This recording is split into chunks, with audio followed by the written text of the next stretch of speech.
ဝမှာနေထိုင်နေတဲ့အချိန်မှာမိမိတို့ဘဝအယုတ်ဆိုးအကြီးတန်းအောင်လဲမိမိတို့ကိုယ်တိုင်လုပ်ကြတာဖြစ်သလိုမိမိတို့ဘဝလှပပြီးတော့တစ်ဆင့်နဲ့တစ်ဆင့်မြင့်ပြီးတော့တင့်တယ်တဲ့ဘဝရောက်အောင်လုပ်တယ်ဆိုတာလဲမိမိတို့ကိုယ်တိုင်ပဲဒါကြောင့်မို့ရထားတဲ့ဘဝကလေးတစ်ခုဟာအရာရာဟာကိုယ့်ပေါ်မှာမူတည်နေတယ်ကိုယ့်ပေါ်မှာမူတည်နေသည်ဖြစ်ဖြစ်မိမိတို့ဘဝကိုအလှဆင်ဖို့တာဝန်အရှိဆုံးဟာဘယ်သူလဲလို့မေးမယ်ဆိုရင်မိမိကိုယ်တိုင်သာလျှင်ဖြစ်ပါတယ်ကိုယ်စီဘဝလေးတွေမှာချိုးပန်းအထောက်ကြဖို့လိုတယ်ပေါ့လောကဆိုတာအခက်ခဲဆိုတာရှိတာကြီးပဲထိုအခက်ခဲမျိုးမျိုးကိုကျော်လွှားပြီးတော့သွားနိုင်တဲ့အခါကျမှ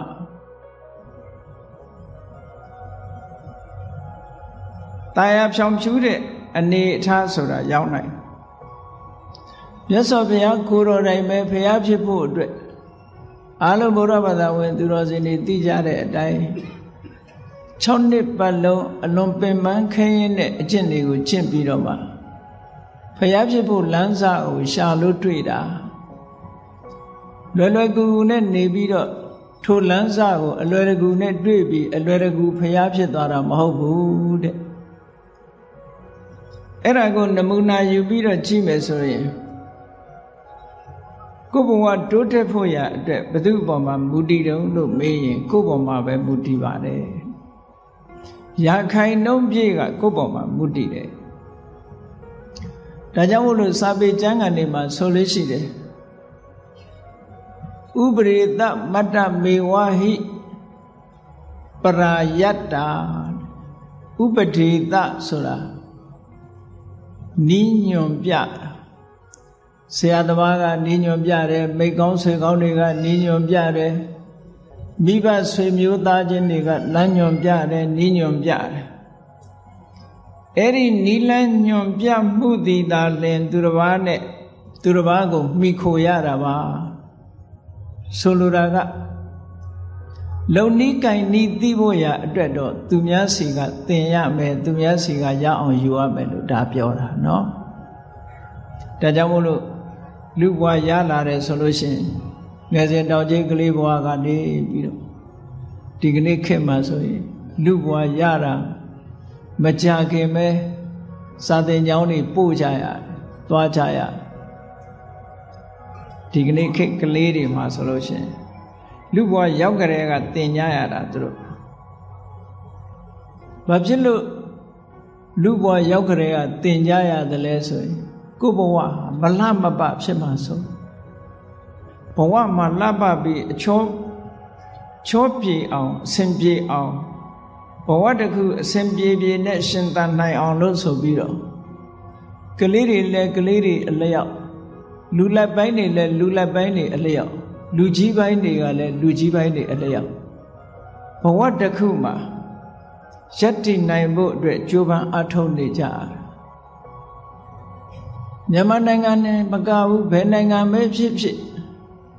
ဒီကနေ့ခေတ်လူဘဝရလာတဲ့ပုဂ္ဂိုလ်တိုင်းဟာရုန်းကန်လှုပ်ရှားပြီးတော့မိမိတို့ဘဝယက်တည်ရေးလှပရေးအတွက်ကြိုးပမ်းအားထုတ်နေကြတယ်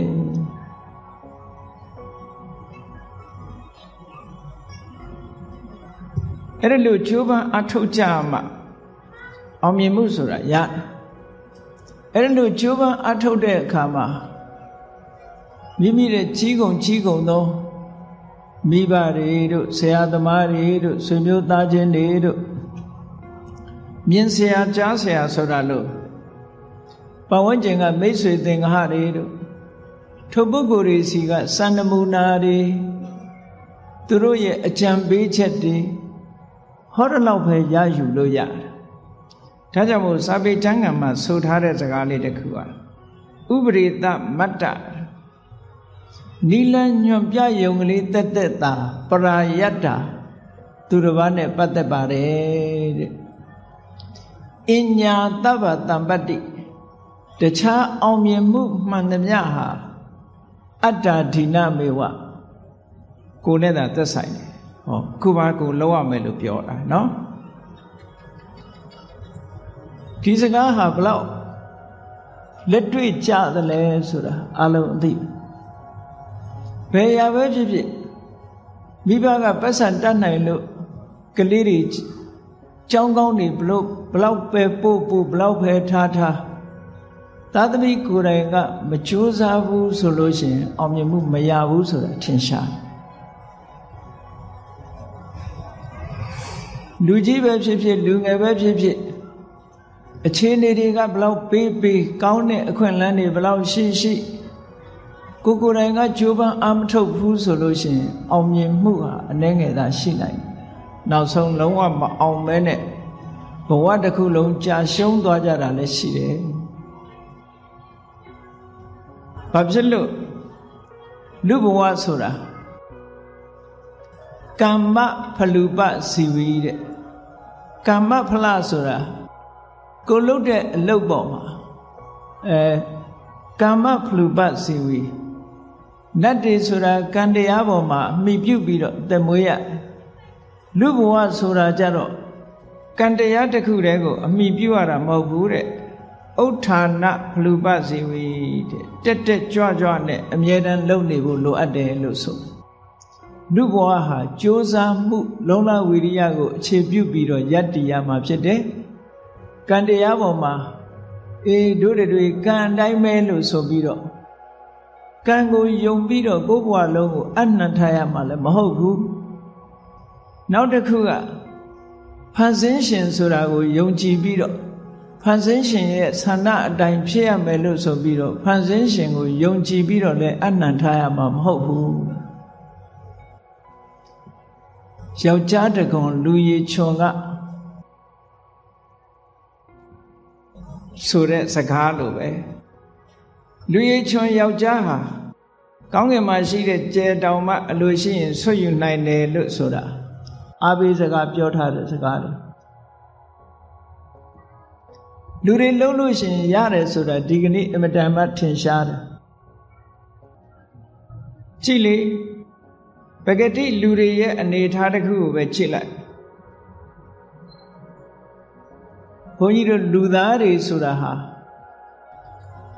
ကာယဗလအနေနဲ့လည်းပဲဆင်ကြီးနဲ့ရှင်ပြိုင်နိုင်စွမ်းမရှိပါဘူးဆင်ရဲ့ခွန်အားကို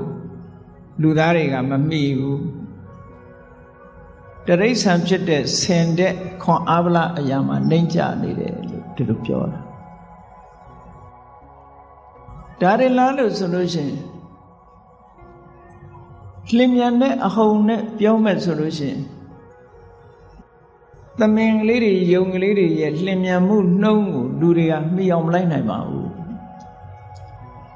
သမင်ကလေးတွေယုံကလေးတွေနဲ့တိရစ္ဆာန်တွေနဲ့ရှင်ပြိုင်ပြီးတော့ပြေးမယ်ဆိုရင်လူပဲရှုံးမှာပါလူရဲ့စွမ်းအားဟာလည်းအဲ့ဒီဘက်မှာအားကိုးလောက်တာမဟုတ်ဘူးသိပြီးတော့ကဲရေထဲမှာငါးနဲ့ပြိုင်ပြီးတော့ရေကူးမယ်ဆိုရင်လည်းလူပဲရှုံးเสียရှိတယ်ကောင်းကင်မှာလည်းငှက်နဲ့ပြန်လို့ငှက်နဲ့ပြိုင်ပြီးတော့ပြန်နိုင်စွမ်းမရှိဘူးတိရစ္ဆာန်တွေရဲ့အခြေအနေနဲ့လူရဲ့အခြေအနေရှင်ပြိုင်ပြီးတော့ကြည့်လိုက်မယ်ဆိုရင်တိရစ္ဆာန်တွေကသားနေတဲ့အချက်တွေမြောက်များစွာရှိတယ်ခွန်အားဗလအရာမှာဆင်ကြီးကသားတယ်လျင်မြန်မှုနှုံးထားမှာဆိုလို့ရှိရင်သမင်လေးအပြည့်တန်တဲ့တတ္တဝါတွေကကိုယ်တဲ့သားတယ်ကောင်းကင်ပြန်တဲ့နေရာမှာလည်းပဲငှက်တွေကကိုယ်တဲ့သားတယ်ရေထဲမှာရေကူးတဲ့နေရာမှာဆိုလို့ရှိရင်ငါးတွေကကိုယ်တဲ့သား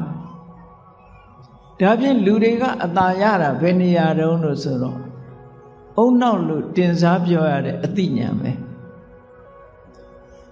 အဲ့ဒါကြတော့ဘယ်တိရစ္ဆာန်ကမှလူကိုမိအောင်မလိုက်နိုင်ဒါကြောင့်မို့အုံနောက်ရဲ့စွမ်းရည်ဆိုအုံနောက်ဆိုတာဘာပြောတာတုန်းဆိုပညာကိုပြောလူတွေရဲ့တဏ္ဍာမှာရှိတဲ့အုံနောက်ပညာကိုအဓိကထားပြီးတော့ပြောရပေမဲ့လို့တခြားစွမ်းရည်တွေဘာတွေရှိသေးတုန်းဆိုရင်လူတွေမှာ wish လို့ဆိုတဲ့ဆန္ဒဒါလည်းစွမ်းရည်အမတန်ထက်တယ်နောက်တစ်ခုက effort လို့ခေါ်တဲ့ဝီရိယဝီရိယကလည်းတိရစ္ဆာန်တွေနဲ့ဆိုင်လူရဲ့ဝီရိယကအမတန်မှကြီးမားတယ် နောက်တစ်ခုစိတ်စွမ်းရည်ကလည်းလူတွေကထက်မြက်တယ်တတိကောင်းတဲ့နေရာမှာလူကိုမရှင်ပြိုင်နိုင်ဘူးပေါ့နောက်တစ်ခုအထက်မြက်ဆုံးကဘာလို့ဆိုဝိမန္တာလို့ခေါ်တဲ့စူးစမ်းဆင်ခြင်တတ်တဲ့အသိဉာဏ်ပဲဒီကနေ့အုံနောက်လို့တင်စားပြီးတော့ပြောနေတဲ့ဒီအသိဉာဏ်ဘယ်တရိစ္ဆာန်မှမိအောင်မလိုက်နိုင်ဒါလူသားတွေရဲ့တာလွန်တဲ့အချက်ကိုယ်မှရှိတဲ့တာလွန်တဲ့အချက်တွေကိုသိထားသိမထားလို့ရှိရင်ကိုကအရာရာသိငဲနေတယ်လို့ထင်တယ်မဟုတ်ဘူးလူတွေမှာစွမ်းရည်တတ္တိတွေအများကြီးရှိတယ်ထိုစွမ်းရည်တတ္တိတွေကိုအသုံးပြုစွမ်းရည်တတ္တိတွေတိုးတက်လာအောင်လုပ်ဖို့ခုတောင်ရှိတယ်ဒါကြောင့်မို့ဗမာစကားတွေထဲမှာလည်းရှိတယ်လေကြိုးစားကဖျားဖြစ်တယ်ဆိုတာဝီရိယကိုအားပေးတဲ့စကားတစ်ခုဘယ်ရာပဲဖြစ်ဖြစ်ဘလောက်ခက်ခဲတဲ့ရာဖြစ်ဖြစ်ကြိုးပမ်းအထောက်မှုဝီရိယဆိုတာလိုအပ်တယ်ဒါမို့လူတွေရဲ့တဏ္ဍာမှာရှိတဲ့စွမ်းရည်တတ္တိတွေစန္ဒတို့ဝီရိယတို့စိတ်တတို့ဝိမန္တတို့ဆိုတဲ့ဒီစွမ်းရည်တတ္တိတွေကအမတန်မှမြင့်မားသည့်အတွက်ကြောင့်ကိုယ့်ရဲ့အင်အားကြီးတဲ့ဆင်ကောင်ကြီးကိုလည်းထိန်းချုပ်နိုင်တယ်လူတွေကကြည့်စွမ်းရည်တတ္တိဟာလူတွေရဲ့စွမ်းရည်တတ္တိနဲ့အသိဉာဏ်နဲ့ထိန်းချုပ်တာရေထဲမှာလျင်မြန်စွာကူးခတ်နေတဲ့ငါးတွေကိုလည်းလူတွေကဖမ်းယူထိန်းချုပ်နိုင်တယ်ကောင်းကင်မှာပြန်နေတဲ့ငှက်တွေကိုလည်းပဲထိန်းချုပ်နိုင်တယ်အပြည့်မြန်လာတယ်ဆိုတဲ့တတ္တဝါတွေကိုလည်းပဲထိန်းချုပ်နိုင်တယ်ဆိုဟောဘာနဲ့လူတွေကအနိုင်ရနေတာတုံးလို့ဆိုလို့ရှိရင်ခုပြောခဲ့တဲ့အုံနောက်လို့ခေါ်တဲ့အသိဉာဏ်ထိုအသိဉာဏ်နဲ့ရှင်တွဲပြီးတော့ဖြစ်လာတဲ့ဆန္ဒတို့ဝီရိယတို့စိတ်ဓာတ်လို့ဆိုတဲ့ဒီစွမ်းအားတွေရှိလို့ဒါကလောကီကိစ္စကိုပြောတာအေးလောကရဲ့ချီးပွားရေးတွေလူတွေမလုံနိုင်တာဆိုတာမရှိဘူးလုံနိုင်တယ်အကုန်လုံးမဖြစ်သေးတာသာရှိတာမဖြစ်နိုင်တာမရှိဘူးဆိုတာလိုပဲ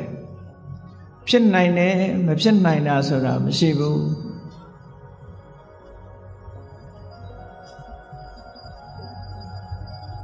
ဒီလိုလူတွေရဲ့တဏ္ဍာမှာစွမ်းရည်တတ္တိတွေရှိလာတဲ့အခါရှိနေတဲ့အချိန်မှာလူတွေရဲ့စိတ်ဓာတ်ထဲမှာပဲအဖြက်ကလေးတွေကလည်းရှိသေးတယ်အဖြက်သဘောကလေးတွေကတခြားမှာ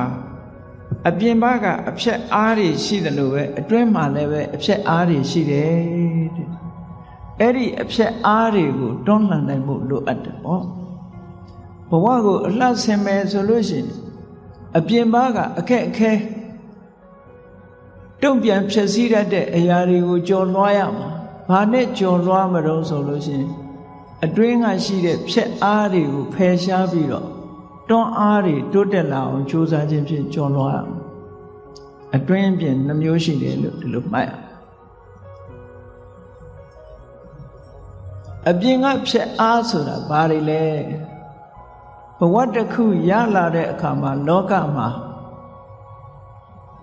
အစင်ပြေတာ၄ခုနဲ့အစင်မပြေတာ၄ခုလို့အကြမ်းမြင်အားဖြင့်ပြောရအောင်အများလူတွေသိနေတဲ့လောကဓာတ်၈ပါးလောကဓာတ်လို့ဆိုတဲ့စကားလုံးကလောကဓမ္မဆိုတဲ့ပါဠိစကားကိုခေါ်တာလောကဆိုတာလူသားတွေတတ္တဝါတွေထိုတတ္တဝါတွေလောကမှာရှိနေကြတဲ့တတ္တဝါတွေကြုံတွေ့ရမယ့်သဘာဝတရားတွေလို့ဒီလိုဆိုလို့တယ်ဟိုဓာန်ခံရတယ်ဆိုတဲ့အဓိပ္ပာယ်ကဓာန်မျိုးမဟုတ်ဘူးဓာန်ဆိုတာသဘာဝကိုပြောတာဒီနေရာမှာလောကဓမ္မလောကရဲ့သဘာဝအဲ့ဒီလောကရဲ့သဘာဝကိုကြံ့ကြံ့ခံနိုင်တဲ့စိတ်ဓာတ်လူတွေရဲ့တဏ္ဍာမှာရှိတယ်ပြင်ပကအခက်အခဲတွေကိုစိတ်အားနှိမ့်ချနေလို့မကြော်လွှမ်းနိုင်ဘူးဆိုလို့ရှိရင်အဲ့ဒီပုဂ္ဂိုလ်ဟာလောကရန်နဲ့ပဲလဲသွားနိုင်တယ်ပေါ့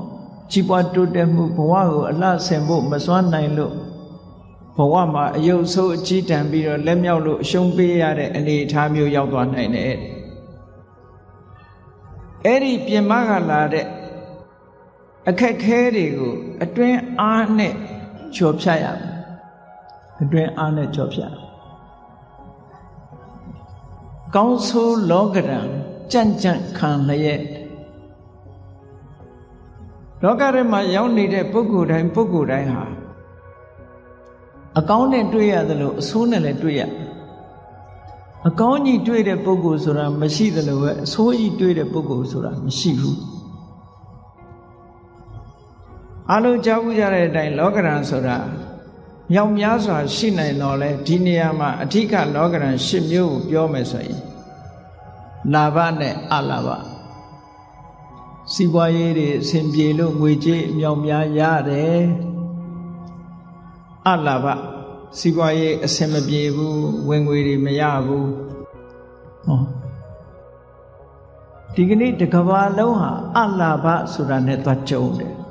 နော်လာဘဆိုတာရှိတယ်လို့အလာဘဆိုတာလည်းရှိဘလောက်ချမ်းသာတဲ့နိုင်ငံဘလောက်ချမ်းသာတဲ့ပုဂ္ဂိုလ်ပဲဖြစ်ဖြစ်အစင်မပြေလို့မရတဲ့အခါရှိအစင်ပြေနေလို့ရတဲ့အခါလည်းရှိအဲ့ဒါဟာလောကရဲ့သဘာဝပဲလူတွေရဲ့စိတ်ဓာတ်ဟာလောကရဲ့သဘာဝနဲ့ကြုံတွေ့ပြီဆိုလို့ရှိရင်ရိမ့်ရိုင်ပြီးတော့သွားတတ်တယ်အဲ့ဒါမကြန့်ခိုင်လို့ရိမ့်ရိုင်တာလောကရန်ကိုဥပမာပေးတယ်မုန်တိုင်းနဲ့ဥပမာပေးတယ်ဒါမို့လောကရန်မုန်တိုင်းလို့ပြောကြတယ်စဉ်းစားကြည့်လေတနာရီမိုင်90မိုင်60မိုင်120တိုက်တဲ့မုန်တိုင်းတွေဖြစ်ပေါ်လာတယ်ဖြစ်ပေါ်လာတဲ့အခါကျတော့ကြံ့ခိုင်မှုအားနည်းတဲ့သစ်ပင်တွေအမြစ်ပါထောင်လဲသွားသို့တော့အဲ့ဒီမုန်တိုင်းဓာတ်မျိုးဘလောက်ပဲတိုက်လဲပြုတ်မသွားတာကတော့တောင်ကြီးတွေပဲအဲ့ဒါတော့ပြင်းထန်တဲ့မုန်တိုင်းရှိတဲ့နဲ့သစ်ပင်ကဘာလို့လဲပြီးတော့တောင်ကြီးတွေကြတော့ဘာလို့မလဲသလဲလို့ဆိုရင်ကြံ့ခိုင်မှုမတူတာပဲအဲ့ဒါထို့တူပဲလောကမှာလူရည်လူဖြစ်လာတဲ့ပုဂ္ဂိုလ်တွေလောကရန်နဲ့ကြုံတွေ့လာတဲ့အခါတချို့ကဘုံဘုံလဲသွားတယ်စိတ်ဓာတ်အနေထားတွေပြက်ပြားသွားတယ်တချို့ကစိတ်ဓာတ်အနေထားမပြက်ပြားပဲနဲ့ရင့်ကျက်မှုတွေပို့ပြီးတော့ရလာတယ်တောင်ကြီးလိုခိုင်မာတယ်တချို့ပုဂ္ဂိုလ်တွေကတစ်ပင်လိုရိမ့်ရိုင်နေတယ်လောကရန်ချင်းကြုံတွေ့တာချင်းတူတူပဲလောကရန်မုန်တိုင်းရဲ့အတိုက်ခံရတာချင်းတူတူပဲသို့တော့အတွင်းအစ္ဆဒစိတ်ဆွမ်းအားအသိဉာဏ်စွမ်းအားနည်းပြီဆိုလို့ရှိရင်ရိမ့်ရိုင်ပြီးတော့နေရတဲ့သစ်ပင်သို့မဟုတ်အမြစ်ပါကျွတ်ထွက်ပြီးတော့လဲသွားတဲ့သစ်ပင်သို့မဟုတ်အကိုင်းတွေပါတွေကျိုးပဲ့သွားတဲ့သစ်ပင်လိုပဲလောကရန်ကိုမုန်တိုင်းရဲ့ထံကိုခံလိုက်ရတဲ့အခါမှာမလှမပဖြစ်သွားကြရတောင်ကြီးတွေကြတော့တဇက်ကမလှုပ်ရှားမှုမပြုတ်ပဲနဲ့မုံတိုင်းတွေဘလောက်ပြင်းထန်တောင်ကြီးတွေကကြန့်ခိုင်နေကြတယ်အဲ့တော့ဘုန်းကြီးတို့တွေဟာကိုယ့်ရဲ့စိတ်ဓာတ်တွေကိုတောင်ကြီးလိုခိုင်မာအောင်ကျင့်ဖို့လိုတယ်လေ့ကျင့်ပြီးတော့ယူရမယ်လို့ဒါပြောတာနော်သူ့ဘာသူအလိုလျောက်ဖြစ်လာတာမဟုတ်ဘူးလောကဓာတ်ဆိုတာလေ့ကျင့်တွေ့ကြုံလာပြီဆိုလို့ရှိရင်မုံတိုင်းတန်ကိုခံနိုင်အောင်စိတ်ဓာတ်ရဲ့ကြံ့ခိုင်မှုဆိုတာလေ့ကျင့်ပေးရတယ်မုံတိုင်းရဲ့ထံလောကဓာတ်ရဲ့သဘာဝကိုတုံလို့တယ်ဆိုတာဘာပြောတာစီးပွားရေးဖြစ်ထွန်းလို့ငွေကြေးဒနာမြောက်များစွာရပြီဆိုရင်အစဉ်ပြေးတာလူတွေရဲ့စိတ်ဟာဘာဖြစ်လာဘဝင်မြင့်လာကိုယ့်ကိုဘဝင်မြင့်လာပြီးတော့သုံးတယ်ဖြုံးတယ်မော်တယ်ကြွားတယ်အောက်ခြေလွတ်လာတယ်အဲ့ဒါလောကဓာတ်မခံနိုင်တာပဲသို့တော်လူထုအများစုကအောင်မြင်ကြီးပွားနေရင်လောကဓာတ်လို့မထင်ဘူးအောင်မြင်ကြီးပွားနေတဲ့အခါမှာကောင်းစားနေတယ်လို့ပဲထင်တယ်လောကဓာတ်လို့မထင်ဘူးစိတ်ဓာတ်ကြံ့ခိုင်မှုမရှိတဲ့ပုဂ္ဂိုလ်ကအောင်မြင်လာပြီဆိုလို့ရှိရင် လက်မထောင်းလာတယ်စိတ်ဓာတ်တွေဒါအတက်ကြွလက်မတွေထောင်းလာတယ်မောလာတယ်ကြွားလာတယ်ဒါမျိုးတွေလှုပ်လာအဲ့ဒီလိုလှုပ်လာသည့်အတွက်ကြောင့်စိတ်ဓာတ်ကြံ့ခိုင်မှုအားနည်းသည့်အတွက်ကြောင့်ဘာဖြစ်တုံးဆိုရင်အဲ့ဒီပုဂ္ဂိုလ်မျိုးဟာအောင်မြင်မှုမရတော့ဘူးဆိုတဲ့အလာဘလောကရန်နဲ့ခြုံလိုက်ပြီဆိုရင်စိတ်ဓာတ်တွေတခါတည်းကျ depression တွေဝင်လို့ကိုယ့်ကိုယ် suicide လုပ်သွားကြတာတွေအများကြီးပဲဒီကနေ့ခေတ်မှာနော်မြန်မာနိုင်ငံမှာရှိတဲ့ပုဂ္ဂိုလ်တွေကဘုရားမြတ်စွာဟောကြားတဲ့တရားဓမ္မတွေကိုနာကြားရတယ်ငယ်စဉ်တောင်ကြီးကလေးဘဝကလေးကအေးပစ္စည်းသင်္ခါရလူသင်္ခါရပဲဆိုတဲ့အတွေးကလေးတွေဓမ္မအမြင်ကလေးတွေနဲ့လောကဓာတ်ကိုကြံ့ကြံ့ခံထားနိုင်သေးတယ်ဆိုးဆိုးဝါးဝါးကြီးထိအောင်ဖြစ်မသွားဘူးတချို့နိုင်ငံတွေမှာဆိုလို့ရှိရင်ဆိုးဆိုးဝါးဝါးကြီးဖြစ်သွားတချို့ပုဂ္ဂိုလ်တွေကဘဝကိုအဆုံးစီရင်ပြီးတော့မလှမပဖြစ်သွားကြလောကဓာတ်မခံနိုင်ဘူးဆိုလို့ရှိရင်ကြီးပွားလို့ရှိရင်လည်းပျက်စီးတာပဲဆုပ်ယုပ်လို့ရှိရင်လည်းပျက်စီးတာပဲဘဝမလှမပဖြစ်ဘာကြောင့်လို့ဆိုစိတ်ဓာတ်ကြံ့ခိုင်မှုအားနည်းလို့ပဲအဲ့ဒီနေရာမှာစိတ်ဓာတ်ကြံ့ခိုင်အောင်မြတ်စွာဘုရားကဘလို့ဩဝါဒပေးထားလဲဆုံးမထားလဲဘုရားဘာသာဝင်သူတော်စင်တွေဆိုတာမြတ်စွာဘုရားရဲ့အဆုံးအမကိုလိုက်နာပါမယ်လို့အာမခံထားတဲ့ပုဂ္ဂိုလ်တွေပဲဗုဒ္ဓံတရဏံကိစ္ဆာမိလို့ဆိုထားတာကိုကဘုရားကိုကိုးကွယ်ရလို့အတိမပြုပါတယ်ဘုရားကိုကိုးကွယ်တယ်လို့ဆိုတာဘာအတွက်ကိုးကွယ်တာတုံးလို့သေချာကြည့်မယ်စီးပွားတိုးတက်ဖို့ကိုးကွယ်တာမဟုတ်ဘူးဘုရားကိုးကွယ်တာများသောအားဖြင့်တချို့ကစီးပွားတိုးတက်ခြင်းလို့ကိုးကွယ်တာအဲ့ဒီလိုစီးပွားတိုးတက်ခြင်းလို့ကိုးကွယ်တာဟာသိပြီးတော့အစစ်မမြင်မိယိုးဖလားကိုးကွယ်တာမျိုးလည်းမဟုတ်စေရဘူးစီးပွားတိုးတက်ခြင်းလို့ကိုးကွယ်တာမျိုးလည်းမဟုတ်စေရဘူးအနှစ်သာရအားဖြင့်ကိုးကွယ်ရမယ်ဆိုလို့ရှိရင်လောကရဲ့သဘာဝအမှန်တရားကိုသိဖို့အတွက်ကိုးကွယ်တာဘဝခရီးကိုရှောက်လန်းတဲ့အခါမြတ်စွာဘုရားတရားအတိုင်းဘုရားဟောပြောဆုံးမတဲ့လမ်းအတိုင်းရှောက်ပါမယ်မြတ်စွာဘုရားကိုလမ်းညွှန်ချက်အတိုင်းယုံကြည်တယ်မြတ်နိုးတယ်ဆိုတဲ့စိတ်ဓာတ်နဲ့ကိုးကွယ်တယ်အဲ့ဒါလို့ကိုးကွယ်မှဘုရားကိုကိုးကွယ်တယ်ဆိုတဲ့အဓိပ္ပာယ်ကပို့ပြီးတော့ထိရောက်တယ်အေးမြတ်စွာဘုရားကဟောတယ်လို့လာဘတို့အလာဘတို့လို့ဆိုတဲ့ပစ္စည်းဥစ္စာရမည်မှုအောင်မြင်မှုရရှိမှုအောင်မြင်မှုမရရှိမှုဆိုတဲ့အကောင်းအဆိုးလောကဓာတ်နှမျိုးနဲ့ကြုံတွေ့တဲ့အခါမှာမြတ်စွာဘုရားကဘာအမိန့်ရှိတုံးဘာဆုံးမဩဝါဒပေးတုံးလို့ဆိုလို့ရှိရင်လာဘနဲ့တွေ့ရင်လည်းပဲမောက်မှတက်ကြွခြင်းမဖြစ်စေနဲ့အလာဘဆိုတဲ့အဆိုးလောကဓာတ်နဲ့တွေ့တဲ့အခါမှာလည်းပဲစိတ်ထက်မကြနဲ့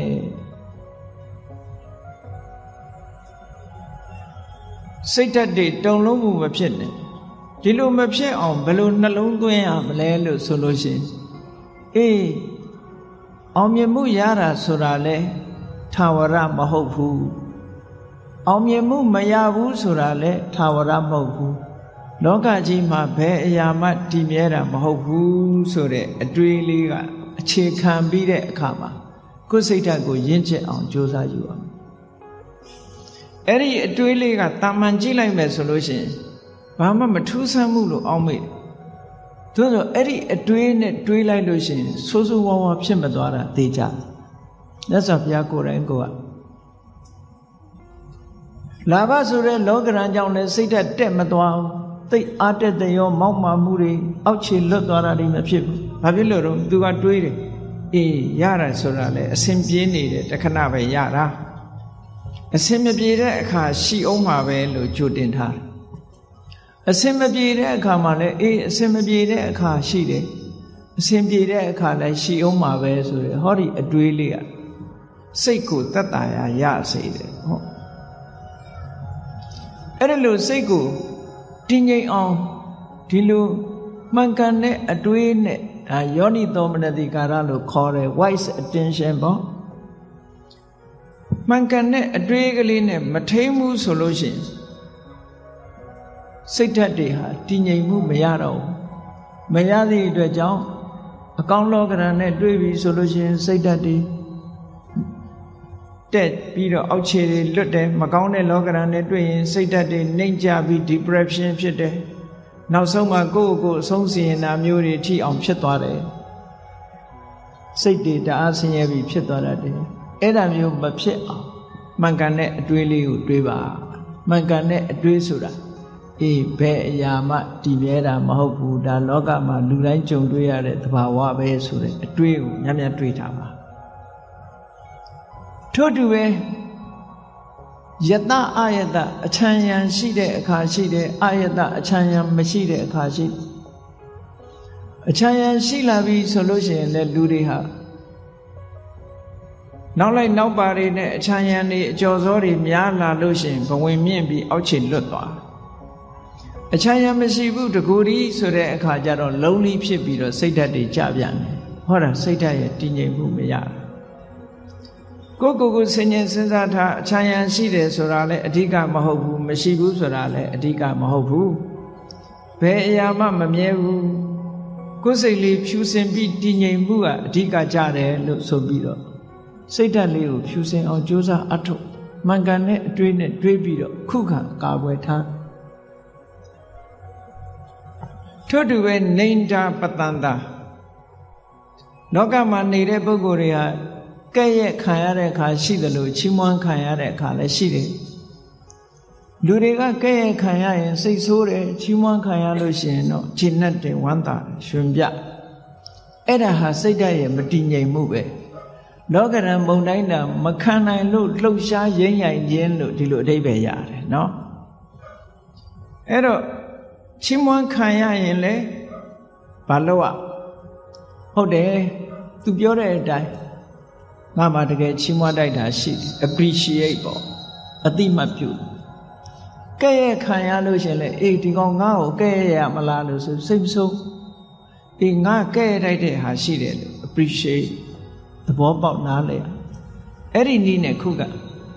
မြတ်စွာဘုရားကဗျာမဆာလတုတ်မှာအဆုံးမဩဝါဒပေးထားတာရှိတယ်ယဟန်တွေကိုမှတ်သားစရာကောင်းတယ်ဟာတခုလူတယောက်ကကိုယ့်ကိုလာပြီးကဲ့ရဲ့ပြီးပြစ်တင်ပြီလို့လာပြောလို့ရှိရင်မြတ်စွာဘုရားကစိတ်မဆိုးအောင်လုပ်ပါစိတ်မဆိုးပါနဲ့အဲ့တော့စိတ်မဆိုးအောင်ကနှလုံးသွင်းတရားမရှိဘဲနဲ့စိတ်မဆိုးအောင်နေဖို့ဆိုတော့တော်ခက်တယ်စိတ်လေးကိုပြင်လိုက်ရုံပဲစိတ်လေးကိုပြင်လိုက်ရုံပဲသူပြောတဲ့တွေကိုအတိမမပြုတ်ဘူးလေအတိမမပြုတ်လက်မခံပဲနေတာမြတ်စွာဘုရားကတစုံတစ်ယောက်ကလာပြီးတော့ဆဲတယ်ဆိုလို့ရှိရင်ပုံနာကြီးတစ်ယောက်ဆဲတော့ကမြတ်စွာဘုရားဥပမာပေးတာရှိတယ်ပုံနာကြီးတစ်ယောက်ကဘုရားကိုဆဲတယ်ဆဲတာမှရိုင်းရိုင်းပြပြဆဲတာမျက်နာကိုကြည့်ပြီးတော့ရိုင်းရိုင်းပြပြဆဲတာမြတ်စွာဘုရားကလက်မခံဘူးဒီတိုင်းပဲနေတယ်အသာလေးတုံ့ပြန်မှုမပြုတ်ဘူးဆဲလို့အားရသွားပြီဆိုတဲ့အခါမြတ်စွာဘုရားကသူ့ကိုမေးခွန်းထုတ်တယ်မင်းအိမ်မှာမိတ်ဆွေသင်္ကားတွေလာတဲ့အခါမုံပဲသေးစားတွေနဲ့လက်မခံဘူးမခံဘူးလားလို့ဆိုခံတယ်အဲ့ဒီမုံပဲသေးစားတွေကိုဧည့်သည်ကစားမသွားရင်ဘယ်သူဟာလဲလို့ဆိုဒါခံတဲ့လူအိမ်ရှင်ရဲ့ဟာပဲပေါ့အဲ့ဒါလိုပဲမင်းကငါ့ကိုဆဲရေးခြင်းဖြင့်ခံတယ်ငါလက်မခံဘူးအဲ့တော့ဆဲရေးတာမှန်သမျှမင်းဟာတွေပဲငါလည်းမဆိုင်ဘူးဆဲတဲ့လူကိုပြန်ဆဲလို့ရှိရင်လက်ခံရရောက်တယ်သူဟာကိုအတိမတ်ပြုတ်လိုက်ရရောက်တယ်ဆဲတဲ့ပုဂ္ဂိုလ်ပြန်မဆဲပဲနေမှသူကအတိမတ်မပြုတ်ရရောက်တယ်ကိုယ်စီမရောက်လာဘူးအတန်ရောက်တာပဲရှိတယ်ကိုယ်စိတ်ကိုလှုပ်ရှားအောင်လုပ်နေမုံတိုင်းကြီးဘလောက်ပြင်းပြင်းတောင်ကြီးသည်မလှုပ်တယ်လို့ပဲတစ်ပိုင်လိုရိမ့်ထိုးပြီးတော့မသွားဘူးကြန့်ခိုင်တဲ့စိတ်ဓာတ်အဲ့ဒီဗျမဆာလတုတ်မှာမြတ်စွာဘုရားကဘယ်လိုဟောထားလဲကိုယ်လာကဲ့ရဲ့လို့ရှင်စိတ်မဆိုးနဲ့ဘာဖြစ်လို့စိတ်မဆိုးနဲ့ပြောရင်စိတ်ဆိုးနေရင်တိုးတက်မှု အန္တရာယ်ဟာမင်းမှာပဲဖြစ်မယ်တိုးတက်မှုအတွက်အနှောက်အယှက်ဖြစ်သွားလိမ့်မယ်ဒါတည်းမကဘူးစိတ်ဆိုးတဲ့ပုဂ္ဂိုလ်တယောက်ဟာအသိဉာဏ်မှာတုံးသွားတစ်ဖက်သားပြောတဲ့စကားအကောင်းဆုံးအကြောင်းကျိုးဆိုတာ तू မစင်စားနိုင်တော့စိတ်ဆိုးတာနော်စိတ်ဆိုးလိုက်တာနဲ့တပြိုင်တည်း तू ကအကောင်းဆုံးအကြောင်းကျိုးနားမလဲဒီကလေးကကိုယ်ကနစ်နာနေပြီအဆဲလဲခံရသေးတယ်အကဲ့ရဲ့လဲခံရသေးတယ်ကိုယ့်ရည်ရင်တဲ့နှလုံးထဲမှာလှုပ်ရှားပြီးတော့အကောင်းဆုံးအကြောင်းကျိုးသိတတ်တဲ့အသိပညာလဲကိုယ်မှမဖြစ်ဘူးဆိုကိုယ့်ရဲ့ဆုံးရှုံးမှုတွေဒီမှာပဲရှိနေပြီအဲ့ဒါကြောင့်မြတ်စွာဘုရားကတုံမှန်ယေဝတ္တတေနအန္တရာယောကဲ့ရဲ့လို့ဆင်းပြန်ပြီးတော့စိတ်ဆိုးနေမယ်ဆိုလို့ရှိရင်ကိုယ့်အတွက်ပဲတိုးတက်မှုရဲ့အန္တရာယ်ဖြစ်မယ်တိုးတက်မှုရဲ့အန္တရာယ်ဖြစ်ယုံနေမကဘူးသူပြောတဲ့စကားရဲ့ကောင်းလားအဆိုးလားဆိုတာမခွဲခြားနိုင်တော့ဘူးဒေါသဖြစ်နေသည့်အတွက်ကြောင့်ဒေါသစိတ်မှုန်းနေသည့်အတွက်ကြောင့်အကောင်းဆုံးခွဲခြားနိုင်ဘူးတဲ့အဲ့ဒီကလေးကမှားမှားယွင်းယွင်းလုပ်တော့မယ်ဆိုတဲ့အဓိပ္ပာယ်ရနေနော်အဲ့တော့မြတ်စွာဘုရားကဒါဖြင့်ငုံခံနေရမှာလားကဲ့ရဲ့လာလို့ရှိရင်ကဲ့ရဲ့လာတဲ့စကားကိုငုံခံရမလားလို့ဆိုမဟုတ်ဘူးတဲ့မြတ်စွာဘုရားတုံ့ပြန်မှုတော့ပေးရမယ် respond လုပ်အောင်ငုံခံနေဖို့မပြောကဲ့ရဲ့လာမယ်ဆွဆွဲလာမယ်ဆိုလို့ရှိရင်မဟုတ်ဘူးဆိုတာကိုပြန်ပြောအောင်ပြန်လိခြေပပြောဆိုအောင်သို့တော့ရှင်တဲ့ကဒေါသနဲ့ပြန်မလုံးနဲ့ဒေါသနဲ့ပြန်လို့ရင်သူ့ဟာကိုအတိမတ်ပြုရရောက်သွားတယ်ပြန်ပြီးတော့တုံ့ပြန်ဖြေရှင်းပါတဲ့ဒါမမှန်ဘူးဒါမဟုတ်ဘူးဆိုတာကိုအကျိုးအကြောင်းနဲ့ပြန်တုံ့ပြန်သို့တော့တစုံတစ်ယောက်ကဆဲလာပြီဆိုလို့ရှိရင်ကတော့သိခံလိုက်ပါတဲ့အဲ့ဒါကြတော့တုံ့ပြန်เสียမလို့အဲ့တော့ခန္တီဆိုတဲ့သဘာဝတရားကိုလည်းကြည့်လူအများစုကလက်ခံထားတဲ့ခန္တီဆိုတာကငုံခံနေတယ်သို့တော့စိတ်ထဲကမကျေနပ်ဘူးဆိုရင်ခန္တီမဟုတ်ဘူးအဲ့ဒါခန္တီဆိုတဲ့သဘောတရားဟာထိုပုဂ္ဂိုလ်တယောက်ယောက်ကဆဲလာတာကိုလုံးဝအတိမတ်မပြုတ်ဘဲနဲ့ကိုယ့်ရဲ့စိတ်ထဲကမူလစိတ်အခြေအနေပြက်ပြားမသွားအောင်ထိန်းနိုင်မှခန္တီခန္တီဆိုတဲ့စကားလုံးကို grammar ရှုထောင့်ကပြောမယ်ဆိုရင်ခမှုတဟနေဆိုတဲ့ပုဂ္ဂလာခမှုဆိုတာ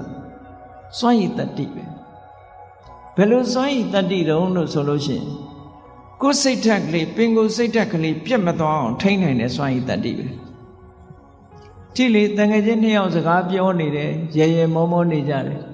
ဒီပြင်လူတစ်ယောက်ကလာပြီးတော့သူတို့ဆဲလိုက်တယ်ဆိုရင်ဟာနှစ်ယောက်စလုံးထပြီးရှူရှူထိုင်ထိုင်ဖြစ်သွားရင်ဒါသူတို့ပျော်ရွှင်နေတဲ့စိတ်ကိုသူတို့မထိန်းနိုင်တာပဲနောက်ကတံမုံတိုင်းဟိုကလာတိုက်တာကိုသူတို့မထိန်းနိုင်လို့ရိမ့်ရိုင်သွားတဲ့သဘောပဲနော်အေးသူဘာပြောဘယ်လိုပဲဆဲအပြုံးမပြတ်ဘူးကိုယ့်ဟာကိုယ်ဆက်စကားပြောနေကြလို့ရှိရင်ခန္တီပဲအဲ့ဒါတော့အဲ့ဒီခန္တီဆိုတာတကယ်မြင့်မြတ်သူတို့ရဲ့ကျင့်စဉ်ဖို့ပါရမီ10ပါးထဲမှာတောင်ခန္တီပါရမီဆိုတာထည့်ထားတာနော်ခန္တီဟာနှစ်ဦးနှစ်ဝအတွက်အကျိုးရှိတယ်ဒါကြောင့်မို့မြတ်စွာဘုရားကဆွဆွဲလာရင်တော့ဖြေရှင်းပါတဲ့ဆွဆွဲလာတာမဟုတ်ဘူးကဲ့ရဲ့လာတယ်ဆွဆွဲလာတယ်ဆိုရင်ဖြေရှင်းလို့ရတယ်ဆဲရိပ်လာရင်တော့တုံ့ပြန်เสียမလိုဘူးတဲ့သိခံမှုနဲ့နေရမယ်လို့ဒီလိုဆိုတယ်ဒါမှန်ကန်တဲ့လမ်းကြောင်းတွေကိုပေးတယ်မြတ်စွာဘုရားကိုယ်တိုင်ကလည်းဒီလိုသိခံပြီးတော့နေသိခံလိုက်တဲ့ဖြင့်တစ်ဖက်သားဟာသူ့ဘာသူအလိုလိုဆေးမှုတွေရပ်တန့်ပြီးတော့သွားတယ်နောက်ဆုံးမှာစိတ်ဓာတ်တွေပါပြောင်းလဲသွားစေနိုင်တယ်သိခံမှုရဲ့စွမ်းအားမြတ်စွာဘုရားကသိခံမှုရဲ့စွမ်းအားနဲ့အမတန်ကြမ်းတမ်းတဲ့ပုဂ္ဂိုလ်တွေကိုအနိုင်ယူခဲ့ဘူးတယ်အာလဝကကြီးကိုအနိုင်ယူခဲ့တာသိခံတဲ့စိတ်နဲ့အနိုင်ယူခဲ့တာပဲဘလောက်ကြမ်းတမ်းတဲ့ပုဂ္ဂိုလ်ပဲဖြစ်ဖြစ်သိခံမှုဆိုတာနဲ့အနိုင်ရခဲ့တယ်ပေါ့ဒီကနေ့ခေတ်မှာလည်းပဲသိခံနေလို့နောက်ဆုံးအနိုင်ရသွားတဲ့ပုဂ္ဂိုလ်တွေရှိပါတယ်စိတ်ဓာတ်စွမ်းအားနောက်ဆုံးမှသိခံနေသည့်အတွက်ကြောင့်ကိုကရှုံးသွားအောင်အရှုံးမဟုတ်ဘူးအရှုံးဆိုတာဘာကိုပြောတာတုံးလို့မေးမယ်ဆိုရင်ကိုယ့်ရဲ့တန်တန်မှာအကုသိုလ်တွေဖြစ်သွားမှအရှုံးပါတဲ့သို့တော့လူတွေကအကုသိုလ်ဖြစ်သွားတာကိုအရှုံးလို့မထင်ဘူးဘာကိုအရှုံးထင်တော့ဆိုရင်ခုံကိုထိခိုက်လို့ စော်ကားခံလိုက်ရလို့ခုံရှုံးသွားတာကိုရှုံးတယ်လို့ထင်တယ်ပစ္စည်းဥစ္စာဆုံးရှုံးသွားမှဆုံးရှုံးတယ်လို့ထင်တယ်တစုံတစ်ခုဆုံးရှုံးသွားမှဆုံးရှုံးတယ်လို့ထင်တယ်ကိုယ်စိတ်ဓာတ်ကလေးကောင်းမွန်တဲ့စိတ်ဓာတ်ကလေးဆုံးရှုံးသွားတာကြတော့နှမျောရကောင်းမှမသိဘူးတကယ်အနှစ်သာရကကိုယ်စိတ်ဓာတ်ကလေးဆုံးရှုံးမှုကအနှစ်သာရမဆုံးရှုံးမှုကပိုတာဝန်အရေးကြီးတယ်ပစ္စည်းဥစ္စာဆုံးရှုံးသွားတာအပင်ငရဲမရောက်ဘူးဂုဏ်သိက္ခာတွေဆုံးရှုံးသွားတာအပင်ငရဲမရောက်ဘူးသိခံလိုက်သည့်အတွက်ကြောင့်ဘာကအပင်ငရဲရောက်တော့ဆိုရင်တုံ့ပြန်ပြီးတော့ဒေါသထွက်လာရင်အဲ့ဒီဒေါသသည်မကောင်းတဲ့ပုံကိုအ ਨੇ ဆုံးတော့အယုတ်ဆိုးအကြည့်တန်တဲ့ဘဝကိုပို့ပေးတယ်ဒီကနေ့ခေတ်လူတွေမှာကြည့်လိုက်တချို့မျက်နှာလေးတွေပြုံးရွှင်တဲ့မျက်နှာရှိတယ်တချို့မျက်နှာတွေကပြုံးလို့မရတဲ့မျက်နှာမျိုးကြီးတွေရှိဘာဖြစ်လို့ဟိုဘဝတုန်းကခဏခဏစိတ်တူခဲ့လို့စိတ်တူနေတဲ့အချိန်မှန်နဲ့ကြည့်လိုက်ပေါ့ဘယ်လိုမှမလှဘူးလေစိတ်တူနေတဲ့မျက်နှာအဲ့ဒီမျက်နှာမျိုးကြီးတွေကြီးပဲနောက်ရဆက်ပြီးတော့အဲ့ဒါကိုကကိုယ့်အတွက်ဆုံးရှုံးမှုဘဝမှာမလှမပဖြစ်တယ်လို့ဒီလိုပြောတာနော်အေးဒါကြောင့်မလို့ဇမ္မဇာလတုတ်တံမှာမြတ်စွာဘုရားကဒီလိုဟောတာထို့တူပဲပတန်တာလို့ခေါ်တဲ့ချီးမွမ်းခံရမှုနဲ့ကျုံလာပြီဆိုလို့ရှိရင်ဘာလို့ချီးမွမ်းခံရမှုနဲ့ကျုံလာပြီဆိုလို့ရှိရင်လေဝမတာနဲ့ဘဝင်မမြင့်လိုက်နဲ့လို့ပြောရသောအပြင်လူတွေကဝမ်းသာပြီဆိုရင်လောကရန်လို့မထင်ကြဘူးအဲ့ဒါလဲလောကရန်ကိုမခံနိုင်လို့စိတ်ရဲ့လှုပ်ရှားမှုလို့ခေါ်တယ်ချီးမွမ်းခံရလို့ရှိရင်တဲ့ဝမ်းသာနေမယ်ဆိုရင်ဘာဆုံးရှုံးနိုင်တော့ဆိုလို့ရှိရင်အဲ့ဒီဝမ်းသာမှုကြောင့်ဒါလေးတင်ကျင့်တတ်နေပြီးတော့ကိုယ့်ရဲ့တိုးတက်မှုအတွက်အန္တရာယ်ဖြစ်တယ်ဟောဘဝင်မြင့်သွားရင်ဒီတဲ့ပူဆိုးတဲ့အန္တရာယ်တွေရောက်နိုင်တယ်ပေါ့ဝမ်းသာလွန်အားကြီးနေတဲ့ပုဂ္ဂိုလ်တယောက်အသိဉာဏ်မှာတုံးသွားနိုင်တယ်ဒါကြောင့်ဝမ်းသာမနေနဲ့ဘာလို့ကappreciate လုပ်ရမယ်အေး तू ပြောတာမှန်တယ် तू ချီးမွမ်းတဲ့အတိုင်းဟုတ်တယ်ဒီလိုပဲ appreciate လုပ်ပါဒါလောကရန်တွေနဲ့ပတ်သက်ပြီးတော့မြတ်စွာဘုရားကဟောတဲ့ဒေသနာတွေလက်တွေ့ကျင့်သုံးရမယ့်ဟာတွေဘုရားတရားတော်ကဆေးဝါးလိုပဲယောဂပျောက်ခြင်းဆေးဝါးတောက်ရသလိုပဲတရားဓမ္မကိုအတိုင်းဒီဘဝမှာလှပခြင်းလို့ရှိရင်တော့ဖျားရဲ့ဆုံးမဩဝါဒအတိုင်းတကယ်လက်တွေ့ကျင့်သုံးဖို့ကျင့်လို့မရတဲ့တရားဆိုတာမရှိဘူးလက်တွေ့ကျင့်သုံးပြီးကိုယ်စိတ်လေးကိုခိုင်မာအောင်ကြိုးစားအားထုတ်ဒါကိုပြောဒုက္ခဒုက္ခလေလူလောကမှာအစဉ်ပြေတဲ့အခါမှာချမ်းသာလို့အစဉ်မပြေတဲ့အခါမှာဆင်းရဲဒုက္ခအကြက်တဲတွေတွေ့အဲ့လိုတွေ့လာတဲ့အခါမှာလည်းပဲဆင်းရဲဒုက္ခတွေကြုံတဲ့အခါမှာ depression မဖြစ်ဖို့စိတ်ဓာတ်မကျဖို့စိတ်သက်သာရာရတဲ့နိလန်းတွေနဲ့တွေးရမယ်မြတ်စွာဘုရားပေးထားတဲ့ general point ကတော့ဘာတုံးဆိုလို့ရှိရင်ဘယ်အရာမှမမြဲဘူးတဲ့တခဏပဲဆိုတဲ့အတွေးလေးနဲ့သိခံပါဆင်းရဲတဲ့အတိုင်းတာတစ်ခုကိုအဲ့ဒါနဲ့ခုခံကာကွယ်ထားသည့်အတွက်ကြောင့်ကိုယ်စိတ်ဓာတ်မှာ depression ဖြစ်တယ်ဆိုတာမရှိဘူးစိတ်ဓာတ်တွေနှိမ့်ကျသွားတာမျိုးမရှိဘူးတဲ့ခုခံနိုင်တယ်အေးချမ်းသာဒုက္ခနဲ့တွေ့လာလို့ရှိရင်လေလူတွေကဘဝင်မြင့်ပြီးအောက်ခြေလွတ်တတ်တယ်အဲ့ဒါလို့မဖြစ်ရအောင်လည်းပဲခုနကအေးချမ်းသာတယ်ဆိုတာလဲထာဝရမဟုတ်ဘူးတခဏမျှတာဖြစ်တယ်လို့မှန်ကန်တဲ့အတွေးလေးတွေနဲ့တွေးပြီးတဲ့အခါမှာကိုယ့်ရဲ့စိတ်ဓာတ်ရိမ့်ရိုင်မှုမရှိအောင်ကြန့်ခိုင်အောင်ကြိုးစားရမယ်ဒါကိုပြောတာကောင်းဆိုးလောကရန်ကြံ့ကြံ့ခံဘဝကိုလှလှပပထိဆောက်ခြင်းဟောဒီလောကရန်ခန္ဓာရေးရှိဖို့ကြိုးစားရမယ်ဒါနံပါတ်1နော်လောကရန်ခံနိုင်အောင်ကြိုးစားဘယ်ပုဂ္ဂိုလ်ပဲဖြစ်ဖြစ်လောကရန်ဆိုတာရှိတာကြည့်ပဲဆင်းရဲတဲ့ပုဂ္ဂိုလ်မှလည်းရှိတယ်ချမ်းသာတဲ့ပုဂ္ဂိုလ်မှလည်းရှိတယ်ဘယ်နိုင်ငံသားပဲဖြစ်ဖြစ်ဘာလူမျိုးပဲဖြစ်ဖြစ်ဘာဘာသာကိုယ်ွယ်ဒါတွေကတညီတယ်ပဲဘာဖြစ်လို့လောကဓမ္မလောကရဲ့သဘာဝလို့ပြောတာနော်ကဲရတယ်ချီးမွမ်းတယ်ဆိုတာချီးမွမ်းတဲ့လူကချီးမွမ်းတယ်ကဲရတဲ့လူကကဲရတယ်အလုံးသိကြလိမ့်မယ်လေ တခါတော့ကအမေရိကန်သမ္မတအရင်သမ္မတအီရတ်သွားတဲ့အခါကျတော့သတင်းစာဆရာတယောက်ကဖဏနဲ့ထုတယ်မဟုတ်လား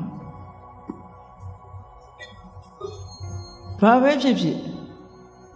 တခုခုအစော်ကားဆိုတာနိုင်ငံကောင်းဆောင်သမ္မတဖြစ်လေစော်ကားခံရတာမျိုးရှိတာစိတ်ဓာတ်ရေးရမတုံလို့ဖို့ကသိအရေးကြီးတယ်ပေါ့ကိုယ်လည်းကိုယ်အတိုင်းတာနဲ့သူလည်းသူ့အတိုင်းတာလောကမှာနေတဲ့ပုဂ္ဂိုလ်တိုင်းဟာကြည့်စိတ်ဓာတ်ကြံ့ခိုင်ဖို့ကြိုးစားရအဲ့ဒီစိတ်ဓာတ်ကြံ့ခိုင်တယ်ဆိုတာသူကသူကြံ့ခိုင်လာမှာမဟုတ်ဘူးကိုယ်တိုင်ကြိုးစားဖို့လိုအပ်တယ်ဘာဖြစ်လို့လဲဆိုရင်ခန္ဓာကိုယ်ကြီးကြံ့ခိုင်အောင်ဘာတွေလုပ်ကြလူတွေလမ်းလျှောက်ကြတယ်ကျန်းမာရေးလေ့ကျင့်ကြတယ်ဟုတ်တယ်မဟုတ်လားကျန်းမာရေးလေ့ကျင့်ကြတယ် physical exercise တွေလုပ်ကြတယ်အားကစားသမားတွေဆိုမမောနိုင်မပတ်နိုင်အားကစားလေ့ကျင့်မှုတွေပြုသို့သောလောကလူသားတွေမေ့နေတာလှုပ်ဖို့မေ့နေတာဘာလို့ဆိုရင် mental exercise ပဲစိတ်ကိုကြံ့ခိုင်အောင်ကြိုးစားမှုကြတော့အားပြော့နေကြတယ်အဲ့ဒါလို့အားပြော့နေကြသည့်အတွက်ကြောင့်တလောကလုံးတစ်ကမ္ဘာလုံးမှာရှိကြတဲ့လူသားတွေဟာလောကရန်နဲ့ကြုံလိုက်လို့ရှိရင်ရိမ့်ရိုင်ထွက်သွားတယ်စိတ်ဓာတ်ကြံ့ခိုင်မှုအတွက်ကလည်းပဲ physical exercise လုပ်တယ်လို့ mental exercise လုပ်ဖို့လိုအပ်တယ်ပေါ့အဲ့ဒါတရားကျင့်တယ်ဆိုတာအဲ့ဒါပြောတာနော်တရားကျင့်တယ်ဆိုတာအဲ့ဒါပြော physical exercise လုပ်တယ်ဆိုလို့ရှိရင်လူတွေကလမ်းထွက်ရှောင်းရတယ်ကျန်းမာရေးလေ့ကျင့်ရတယ်အပြေးလေ့ကျင့်တယ်ခန္ဓာကိုယ်ကြံ့ခိုင်အောင်လုပ်တယ်ဒါဖြင့်စိတ်ဓာတ်ကြံ့ခိုင်အောင်မလုပ်အောင်တရားထိုင်တယ်တို့စိတ်ဓာတ်လေ့ကျင့်ခန်းယူတယ်စိတ်တည်ငြိမ်အောင်ကြိုးစားတယ်ကိုယ်အိမ်မှာကိုယ်နေရင်ကနေပြီးတော့မှန်ကန်တဲ့အတွေးကလေးတွေတွေးတယ်ဆိုပါစို့လောဘစိတ်တွေများနေတယ်တွေ့တာစိတ်တွေများနေတယ်တူနဲ့တူခင်မင်ပြီးတော့သိတ်တွေ့တာမှုတွေများနေလို့ရှင်တွေးလေအေးလူဆိုတာတနေ့ကျတော့ခွဲရအောင်ပါပဲဟောမခွဲခင်တို့ဘာတွေလုပ်မလဲတချို့ကအဲ့ဒါမျိုးကိုစဉ်းစားရမှာမစဉ်းစားကြဘူးပေါ့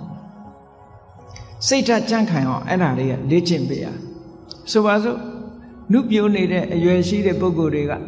စဉ်းစားရမှာပါဇရာတံမောမိဇရံအနတ္တိတောငါမှအိုခြင်းသဘောရှိတယ်အိုတဲ့သဘာဝငါမှရှိနေတဲ့အိုခြင်းတရားကိုငါမလွန်မြောက်နိုင်သေးဘူးလို့ဒီဟာစိတ်ဓာတ်ကြံ့ခိုင်အောင်လေ့ကျင့်မှုတစ်ခုပဲတချို့အဲ့ဒါတွေတွေးရင်စိတ်ပြည့်စရာကြီးလို့ထင်တယ်မဟုတ်ဘူးစိတ်ပြည့်စရာတွေးတာမဟုတ်ဘူးသဘာဝအမှန်ကိုသိအောင်ကြိုးစားစိတ်ဓာတ်ဆိုတာသဘာဝအမှန်ကိုသိမှ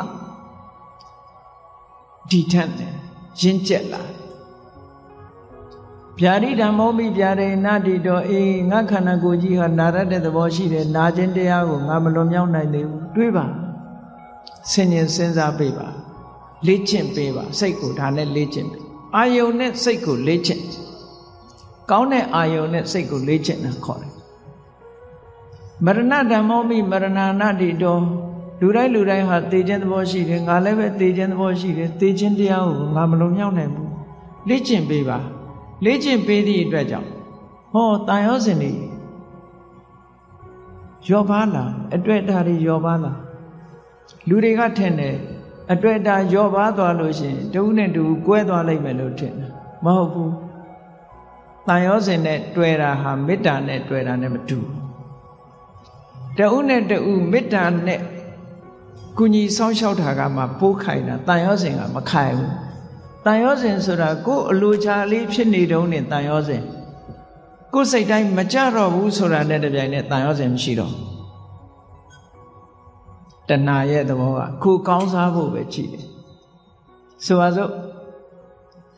သားသမီးတွေကိုမိဘတွေကချစ်တယ်နဲ့ပြောကြတယ်သားသမီးချစ်တာလားကိုချစ်တာလားသေချာဆန်းစစ်ကြည့်အများကတော့ဖြေလိုက်မယ်သားချစ်တယ်သမီးချစ်တယ်ပေါ့ဒါဖြင့်အဲ့ဒီသားသမီးကိုဘာကြောင့်ချစ်နေတာတုံးလို့မေးလိုက်လို့ရှိရင်ဒီသားသမီးလေးကိုကြည့်ပြီးတော့ကိုယ်စိတ်ထဲမှာစိတ်ချမ်းသာနေတယ်အားကိုးနေတယ်ယုံကြည်နေတယ်ငါသက်ကြီးရင်ငါသားလေးကငါဆောင်ရှောက်မှာပဲငါသမီးကငါဆောင်ရှောက်မှာပဲနဲ့ဟောအားကိုးမှုတွေတွေ့တာမှုတွေအဲ့ဒီလိုမျှော်လင့်ချက်ကလေးတွေနဲ့ထင်တယ် အဲ့ဒီသားသမီးကကိုယ်ဒုက္ခပေးလာပြီဆိုရင်မိဘတွေဘာလုပ်ကြတော့အိမ်ကနေနှင်ချပြီးအမွေပြကြော်ညာကြတယ်မဟုတ်လားအဲ့ဒါဖြင့်အဲ့ဒီသားသမီးကိုချစ်တယ်ဆိုတာဘာကိုချစ်တာတော့လို့မေးလို့ရှိရင်ကိုယ့်ရဲ့ပျော်ရွှင်မှုကိုဖျက်ဆီးလာပြီးကိုယ့်ရဲ့ဘဝကိုထိခိုက်လာပြီးဆိုလို့ရှိရင်အဲ့သားသမီးမချစ်တော့အဲ့ဒါကိုကြည့်မယ်ဆိုရင်မိဘတွေကတကယ်ချစ်တယ်ဘာကိုချစ်တာတော့ကိုယ့်ဘဝကိုချစ်တာပဲကိုယ့်ဘဝကိုထိပါလာပြီးနှောင့်ယှက်လာပြီးဆိုရင်လက်မခံတော့ဘူးလေချစ်လာပါတယ်ဆိုတော့ဇနီးမောင်နှံတွေ divorce လုပ်ကြတယ်၊ကွာရှင်းကြတယ်။ဘာဖြစ်လို့ပြောကြတဲ့အခါမှာစိတ်သဘောထားချင်းမတိုက်ဆိုင်လို့ဆိုလိုတာကသူ့စီကကိုပျော်ရွှင်မှုမရဘူးကိုယ့်စီကသူပျော်ရွှင်မှုမရဘူးကိုယ့်ရဲ့ပျော်ရွှင်မှုတွေဆုံးရှုံးကြတယ်အဲ့ဒီဆုံးရှုံးတာကိုမကြိုက်တာပဲအမှန်တကယ်အနှစ်သာရကိုလိုက်ရှာကြည့်လို့ရှိရင်မြတ်စွာဘုရားကဒါကြောင့်မို့ဟောတာအတ္တသမံပေမန္နတ္ထိကိုကိုချစ်တာလောက်တခြားကိုကိုအချစ်နဲ့တူတဲ့အချစ်ဆိုတာမရှိဘူးလို့ဒီလိုပြောတာဒါတကယ်ကိုအစစ်အမှန်ဟောဒါကြောင့်မို့လို့မေတ္တာဆိုတာကတော့အဲ့ဒါမျိုးမဟုတ်ဘူးတဏှာကရယူလို့တယ်ခံစားလို့တယ်ဒါတဏှာချစ်မေတ္တာချစ်ဆိုတာကအဲ့ဒါမျိုးမဟုတ်ဘူးသူများအတွက်ပေးဆက်ခြင်းမေတ္တာချစ်ကသူများအတွက်ပေးဆက်တယ်တဏှာကကိုယ့်အတွက်မေတ္တာကသူ့အတွက်လှုပ်တာကပို့ပြီးတော့ခိုင်မြဲတယ်တဲ့ဘာဖြစ်လို့တော့ဆိုစဉ်းစားရတယ်သူ့အတွက်စဉ်းစားတာကိုယ့်အတွက်မစဉ်းစားဘူးဟိုတစ်ဖက်ကလည်းမေတ္တာနဲ့ဆိုရင်သူ့အတွက်စဉ်းစားတယ်ကိုယ့်အတွက်မစဉ်းစားဘူးအဲ့ဒီတော့သူ့အတွက်ဆင်ပြေးနေလို့ရှိရင်ဟောမကွဲမကွာဖြစ်တာပေါ့ဟိုလူကလည်းငါအတွက်စဉ်းစားတယ်ဟိုလူကလည်းငါအတွက်စဉ်းစားတယ်နှစ်ဦးကိုယ့်အတွက်ကြီးပဲစဉ်းစားတယ်လိုဘဖြစ်နေတဲ့အချိန်မှာတော့ကိုယ့်အတွက်ဖြစ်နေရင်ခြေနှက်တယ်ကိုယ့်အတွက်မဖြစ်တာနဲ့တပြိုင်တည်းခွဲကြရောအဲ့တော့မေတ္တာချစ်နဲ့တဏှာချစ်ဟာတခြားနည်းနဲ့ပြောမယ်ဆိုလို့ရှိရင်မေတ္တာချစ်ကအေးမြပြီးတော့တဏှာချစ်ကပူလောင်နေတဏှာရဲ့နောက်ွယ်မှာဘာတွေလာတော့ဆိုတောကဆိုတာရောက်လာစိုးရိမ်တာတွေပူဆွေးတာတွေဒါတွေဖြစ်လာမေတ္တာရဲ့နောက်ွယ်မှာဒါတွေလုံးဝမရှိဘူးအေးချမ်းတယ်တည်ငြိမ်တယ်ဆိုတာတွေဖြစ်တယ်ဒါကြောင့်မို့မေတ္တာနှလုံးသားနဲ့ချစ်နိုင်အောင်ကြိုးစားအောင်အဲ့ဒါပို့ပြီးတော့ခိုင်မြဲတယ်စိတ်ဓာတ်ကြံ့ခိုင်မှုနဲ့ပတ်သက်ပြီးတော့ဒါကိုမြတ်စွာဘုရားကလောကရန်နဲ့ကျုံလာပြီဆိုလို့ရှိရင်ကြံ့ခံနိုင်အောင်လေ့ကျင့်ရစိတ်ဓာတ်ကိုလေ့ကျင့်ပေးရမယ်လေ့ကျင့်တယ်ဆိုတဲ့နေရာမှာဘာနဲ့လေ့ကျင့်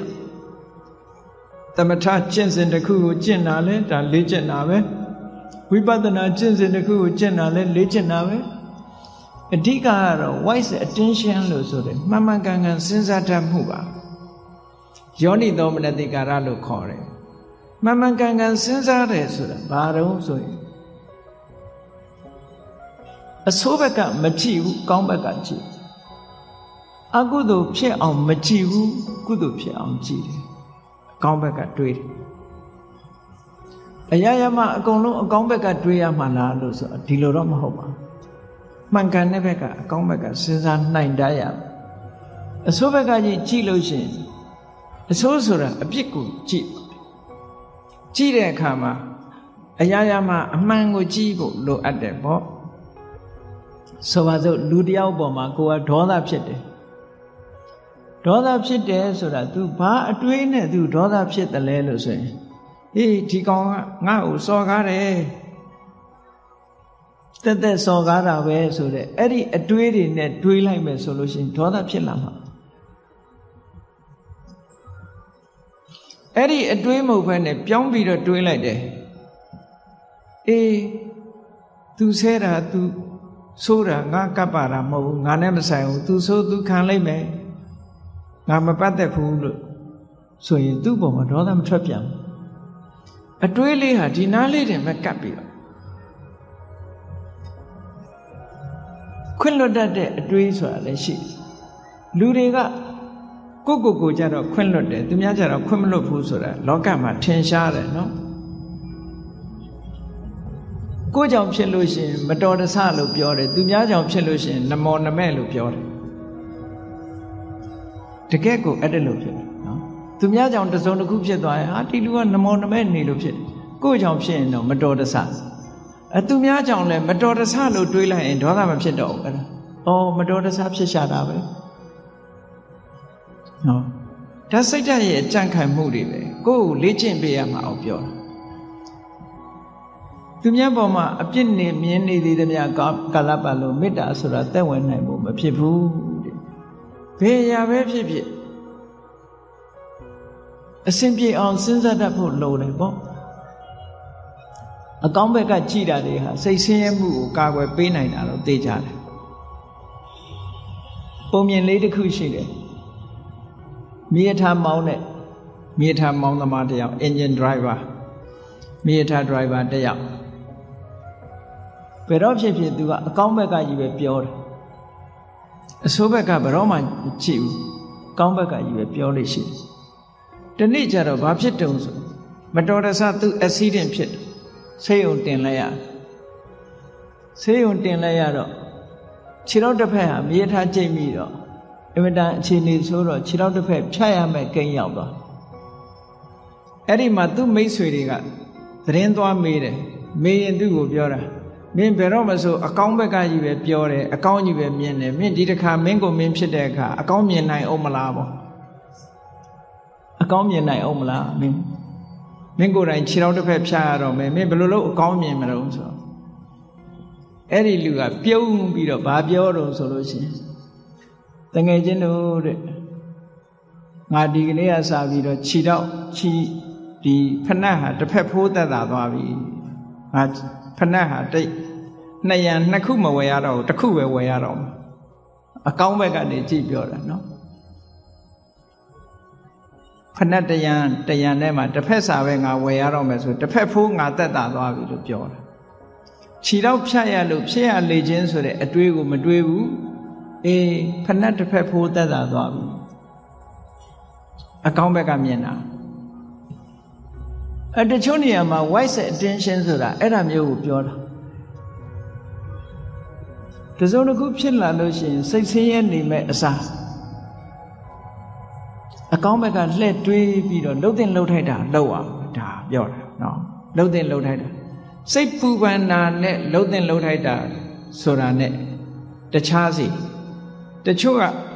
မကောင်းတာဖြစ်ပြီဆိုလို့ရှိရင်စိတ်ထဲကပူပန်ပြီးတော့ဘာလို့မှမသိညာလို့မှမသိစိတ်တွေဆင်းရဲပြီးတော့အဲ့ဒါလိုနေတယ်အဲ့ဒါလိုမဟုတ်ဒါအဖြေမဟုတ်ဘူးအဖြေမဟုတ်ဘူးစိတ်ပူပန်နေမဲ့အစားပူပန်မှုကိုလျှော့ချပြီးတော့ဘာလို့သင့်လဲဆိုတာကိုစဉ်းစားဖို့ပဲလိုအပ်တယ်ဟောတာစိတ်ရဲ့စွမ်းရည်တွေကိုဒီလိုလေ့ကျင့်ပြရမယ်လို့ပြောအဲ့ဒါမှကိုယ့်ရဲ့ဘဝမှာအလှဆင်လို့ရမှာပေါ့ညမို့ဆိုရင်ဘဝမှာအလှဆင်လို့မရနိုင်ဘူးအေးကောင်းပြီကောင်းဆိုးလောကရန်ကြံ့ညံ့ခံလျက်အာမန်အပြည့်တတိမကွာပညာမျှော်မြင်အလုတ်ဝင်အလှဆင်ကြဒုဘဝကောင်းဆိုးလောကရန်ကြံ့ညံ့ခံဆိုတာလောကရန်ကိုကြံ့ညံ့ခံနိုင်ပြီးစိတ်ဓာတ်တွေကရင့်ကျက်လာပြီဒီလောက်နဲ့ကျေနပ်ရမလားဆိုကျေနပ်ရတယ်ဘာတွေလိုတော့ဆိုရင်စိတ်အားမှန်တွေကိုမွေးမြူရမယ်မန်ဆိုတာမာနကိုပြောတာမဟုတ်ဘူးဒီနေရာမှာစိတ်ဆွမ်းအားတွေကိုပြောတာစိတ်ဆွမ်းအားတွေဆိုတာဘယ်လောက်ထက်မြက်တယ်လဲလူတွေရဲ့တဏ္ဍာမှာရှိတဲ့စိတ်ဆွမ်းအားခုနကတော့တရိစ္ဆာန်တွေကိုချုပ်ကင်နိုင်တဲ့စွမ်းအားဟာလူတွေမှာရှိတယ်အဲ့ဒါဘာလို့ဆို brain ပဲအဲ့ဒီ brain ဆိုတာတင်စားပြီးတော့ပြောတာဘာလို့ပညာကိုပြောတာပညာသားနေသည့်အတွက်ကြောင့်လူတွေဟာတိရစ္ဆာန်လောကကြီးကိုချုပ်ကင်ထားနိုင်တယ်ဒါဖြင့်လူတွေရဲ့တန်တဲ့မှာတိုးမြင့်ပေးရမယ်စွမ်းရည်တတ္တိတွေဘယ်နှခုရှိသလဲလို့ဘုရားမြတ်စွာရဲ့စာပေကျမ်းဂန်အရာပြောရမယ်ဆိုလို့ရှိရင်အဋ္ဌိပါဒပြည့်စုံမှုရဲ့အကြောင်းတရားတွေ means of accomplishment အဋ္ဌိဆိုတာ accomplishment ပါဒဆိုတာ mean way of accomplishment condition of accomplishment အဲ့ဒီအောင်မြင်မှုရဲ့အကြောင်းတရား၄မျိုးဆိုတာဘာတွေတုံးဆိုရင်ဆန္ဒ ဆန္ဒရှိရပြင်းထန်ရမယ်ကောင်းမြတ်တဲ့ဘက်မှာကိုဖြစ်ချင်တဲ့ဆန္ဒတစ်ခုအခုဒီမှာတရားဝဲကြီးကျင့်ပါတယ်ပထမအကြိမ်ဖြစ်ချင်တဲ့ဆန္ဒကြောင့်မို့လို့တရားဝဲဖြစ်လာတယ်ဆန္ဒကနေကြီးစိုးထားသည့်အတွက်ကြောင့်ဘာလို့ရဆိုတဲ့လူတွေရဲ့စိတ်ထဲမှာဖြစ်လာတယ်တရားပွဲဖြစ်လာရင်ဘာလို့ရဆိုပြီးတော့ဝေယဝိစာအစပြီးမကြီးမညူလုံးကြဖြစ်ချင်တဲ့ဆန္ဒလေးကြောင့်မို့လို့ဖြစ်တာလေတရားပွဲရှိလို့တရားလာနာတယ်ဆိုတော့ဘလောက်ဝေးတဲ့အရာပဲဖြစ်တရားနာခြင်းနဲ့ဆိုတဲ့ဆန္ဒကြောင့်လူကိုယ်တိုင်ဒီရောက်လာတာအကယ်၍ဒီဆန္ဒလေးသာမပေါ်ခဲ့ဘူးဆိုလို့ရှိရင်တရားပွဲလည်းမဖြစ်ဘူးတရားနာလည်းမလာနိုင်ဘူးเนาะအဲ့တော့ဆန္ဒရဲ့စွမ်းအားဘလောက်ကြီးတယ်လဲဆိုတာဆန္ဒအပေါ်မှာဘလောက်ယုံကြည်တိုက်တယ်လဲအားကိုးတိုက်တယ်လဲဒါစိတ်စွမ်းအားတစ်ခုပဲเนาะဒါကြောင့်မို့မြတ်စွာဘုရားကဆန္ဒကိုအဋ္ဌိပါဒအောင်မြင်မှုရဲ့အကြောင်းတရားတစ်ခုပါတဲ့ပါဠိစာပေမှာလည်းပဲဆိုထားတာရှိတယ်ဆန္ဒဝတ္တောဂိဏ္ဏမကမ္မနာသိစတိဆန္ဒရှိတဲ့ပုဂ္ဂိုလ်မှာမအောင်မြင်နိုင်တဲ့အရာဆိုတာမရှိဘူးတဲ့အလုံးပြည့်စည်နိုင်တယ်ဟုတ်တယ်လေအရေးကြီးတာကစိတ်ဆန္ဒဂေါတမမြတ်စွာဘုရားရဲ့အလောင်းသူမိတာဘဝမှာဒီပင်ကရာမြတ်စွာဘုရားနဲ့ကြုံတွေ့လာတော့ဒီပင်ကရာမြတ်စွာဘုရားကိုကြည့်ပြီးသူကိုယ်တိုင်ဘုရားဖြစ်ခြင်းနဲ့ဆန္ဒဖြစ်တယ်အကယ်၍သာဘုရားဖြစ်ခြင်းနဲ့ဆန္ဒမရှိဘူးဆိုရင်ဘုရားအလောင်းမဖြစ်ဘူးအဲ့ဒီချိန်ဒီပင်ကရာမြတ်စွာဘုရားရဲ့ထံမှာပဲတရားတော်အားထုတ်လိုက်ရင်ယန္တာဖြစ်သွားနိုင်တဲ့အနေအထားတစ်ခုပဲသို့သောသူ့ရဲ့ဆန္ဒကအဲ့ဒါမဟုတ်ဘူး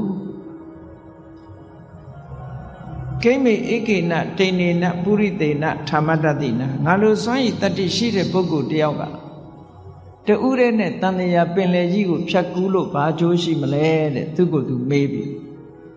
သဗ္ဗညုတံပါပုနိတောတန္တရိတံတတေဝကဆုံးဖြတ်ချက်ချလိုက် determination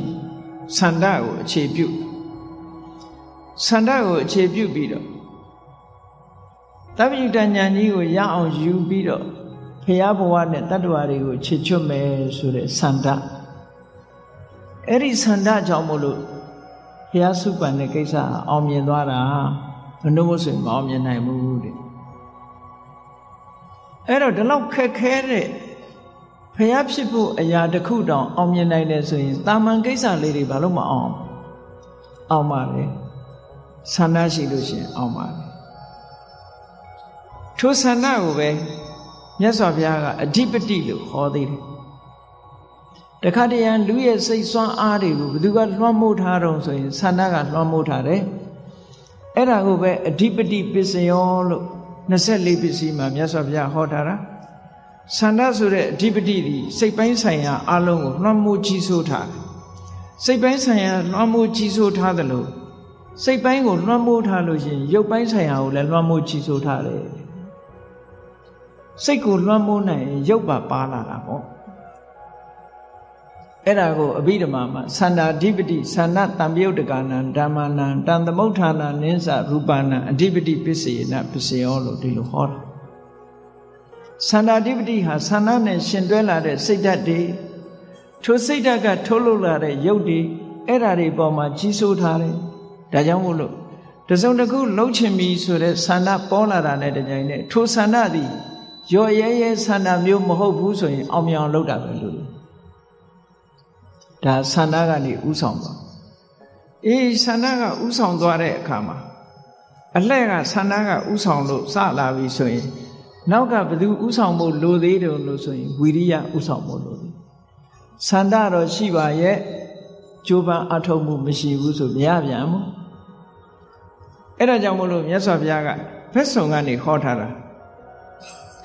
စိတ်ဆန္ဒရှိပြီးတဲ့နောက်ဘာလို့ဖို့လို့လဲကြိုးပမ်းအထောက်ဖို့လိုသေးတယ်ဒါကြောင့်မို့ဝိရိယဓိပတိ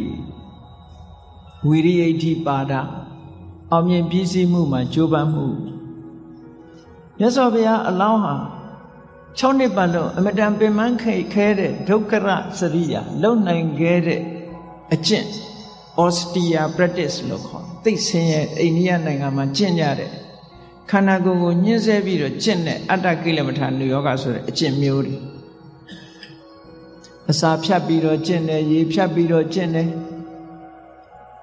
ခန္ဓာကိုယ်အညှင်းဆဲခံပြီးတော့အစာဆင်းရဲအနေဆင်းရဲလုပ်ပြီးတော့ကျင့်တယ်တန်တရားဥက္ကလွတ်ဖို့မရမနေလုပ်မယ်ဆိုတဲ့ကြိုးပမ်းအထောက်မှုဘုရားလောင်းတော်ကြီးဟာတောထဲမှာတယောက်တည်းကျင့်နေတဲ့အချိန်ကာလတုန်းကဆိုလို့ရှိရင်သူ့ကိုယ်သူကိုလူမြင်မခံဘူးတောထဲမှာနေတာအဝတ်မို့အဖူအဲ့ဒီအချိန်ဝက်လက်စလက်နေတယ်လူတန်ခြေတန်ကြားလိုက်တာနဲ့လက်ခနဲ့ပြေးထွက်သွားတယ်ဘယ်သူမှအမြင်မခံအောင်တောထဲမှာဒုက္ခရစရိယာလို့ခေါ်တဲ့ပင်ပန်းခဲခဲနဲ့အကျင့်တွေကိုကျင့်ဘာစားလဲလို့ဆိုတော့တောဝမှာတောဆက်မှာနွားခြံတွေပါလေလာလောက်ထားတော့နွားကလေးတွေအဲ့ဒီမှာမွေးဖွားတယ်နှုတ်ပဲတောက်သေးတဲ့နွားကလေးတွေကယိုတဲ့မစင်ကိုနွားချီကိုလာပြီးတော့စားတာအဲ့ဒါစားပြီးတော့ကျင့်တာနော်အဲ့ဒါလို့ပင်မဆင်းရဲတဲ့ဒီအကျင့်တွေနဲ့ကျင့်ပြီးတော့6နှစ်ပတ်လုံးဒုက္ခရစရိယာတွေကျင့်ကြံကြိုးကိုအားထုတ်လိုက်တာနောက်ဆုံးကြတော့ဆုံးကန်းတိုင်အောင်လိုက်ကြည့်တော့လည်းပဲအောင်မြင်မှုမရတဲ့နောက်ပိုင်းကြတော့မှအဲ့ဒီကြတော့ကြိုးပမ်းအားထုတ်မှုကကန်းကုန်သွားပြီဘာလိုအပ်တုံဆိုအသိဉာဏ်လိုအပ်လာဗျဒါမှန်ကန်တဲ့လမ်းလျှောက်မှလည်းတခါတလေကြိုးပမ်းအားထုတ်လို့ရတာဒါကြောင့်မို့ဝိရိယအဓိပတိဝိရိယကကြိုးပမ်းအားထုတ်ပေမဲ့လို့အသိဉာဏ်ရှိဖို့လိုသေးတယ်ဆိုဝိမာန်တာအဓိပတိအသိဉာဏ်နဲ့စဉ်းစားကြည့်ပြီးဒီလမ်းကမှန်သလားဟိုလမ်းကမှားသလားဘုရားလောင်းတော်ကြီးကဉာဏ်နဲ့ဆင်ခြင်သုံးသပ်လိုက်တယ်ပင်ပင်ပန်းပန်းခံပြီးတော့ကြိုးစားအားထုတ်လို့ခန္ဓာကိုယ်ပင်ပန်းနွမ်းလေအဆုံးဂိတ်ဆုပ်ထီအောင်ရောက်အောင်ကျင့်လိုက်တော့ဘာတွေးမိလာတော့ဆိုရင်လောကမှာသူလောက်ပင်ပန်းခန္ဓာကျင့်တဲ့ပုဂ္ဂိုလ်ပင်ပန်းခံလို့ရမယ်ဆိုရင်ငါရပြီဘယ်သူအောင်မှငါမရောဘူးဝိရိယကိုအစွမ်းကုန်မြင့်ပြီအဲ့တော့မရတာထောက်လို့ရှိရင်သိရအင်ညောမက်ခောဘောဓာယခေါင်းထဲမှာအတွေးလေးတစ်ခုဝင်လာအမှန်တရားကိုသိဖို့ဆိုတာနောက်တခြားလမ်းဖြစ်လိမ့်မယ်ဒီလမ်းကတော့မရှိတော့ဘူးလမ်းဆုံးအောင်လိုက်တယ်သူမကြိုးပမ်းအထောက်မှုနဲ့ပတ်သက်ပြီးဒီလမ်းကြောင်းတစ်ခုရှောင်းလိုက်ရင်အဆုံးထိအောင်လိုက်ကြည့်တယ်ကြည့်လို့လမ်းဆုံးမှာဘာမှမတွေ့တော့ဘူးဆိုတဲ့အခါမှာအေးငါသွားမဲ့လမ်းဒီလမ်းမဟုတ်နိုင်ဘူးတခြားလမ်းရှိလောက်တယ်ဆိုပြီးတော့လမ်းကြောင်းပြောင်းလိုက်တဲ့အခါမှာဘုရားဖြစ်သူရောက်သွားတာဟောဝီရိယနဲ့ပတ်သက်လာလို့ရှိရင်လည်းအမတန်မှပြင်းထန်တဲ့ဝီရိယရှိခဲ့တယ်ပေါ့အဲ့ဒီအသိဉာဏ်နဲ့လမ်းပြောင်းလိုက်ပြီးတော့စိတ်ဓာတ်တွေခိုင်မာကြံ့ခိုင်မှုနဲ့လှုပ်တဲ့အခါမှာမြတ်စွာဘုရားဆိုတဲ့ဗုဒ္ဓဆိုတဲ့တပ္ပညုတဉာဏ်တော်ကြီးကိုရပြီးတော့သစ္စာလေးပါးကိုသိတော်မူတဲ့ပထမဆုံးကိလေသာတွေဟူသောအိပ်ပျော်ခြင်းကနေနိုးထလာတဲ့ဗုဒ္ဓဆိုတဲ့ပုဂ္ဂိုလ်အဖြစ်ရောက်ရှိလာဘာစွမ်းအားတွေနဲ့ဒီအဖြစ်ကိုရောက်ရှိလာတော့ဆိုရင်ခုနပြောရင်သန္တာရဲ့ဝီရိယရဲ့စိတ်ဓာတ်ရဲ့ဝိမာန်တရဲ့ဒီစွမ်းအားတွေနဲ့ရောက်တာပဲတခြားနည်းကသွားတာမဟုတ်ဘူးနော်အဲ့တော့ဘုန်းကြီးတို့တွေရဲ့တဏ္ဍာမှာလည်းပဲသန္တာဆိုတာရှိတယ်ဝီရိယဆိုတာအခြေခံနေနဲ့ရှိတာကိုပြောတာနော်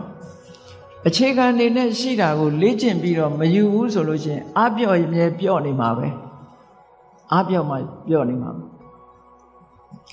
ဘလောက်ကာယတန်ဆွမ်းတဲ့ပုဂ္ဂိုလ်ပဲဖြစ်ဖြစ်လေ့ကျင့်ကံမယူလို့ရှိရင်စွမ်းဆောင်နိုင်မှာမဟုတ်ဘူးလေ့ကျင့်ကံယူရအဲ့ဒါကြောင့်မို့လို့ကိုယ်တဏ္ဍာမှာရှိတဲ့သန္တာတို့ဝိရိယတို့ဝိမာန်တတို့စိတ်ဓာတ်တို့ဆိုတဲ့ဒီစွမ်းအားတွေကိုလေ့ကျင့်ကံယူပြီးတော့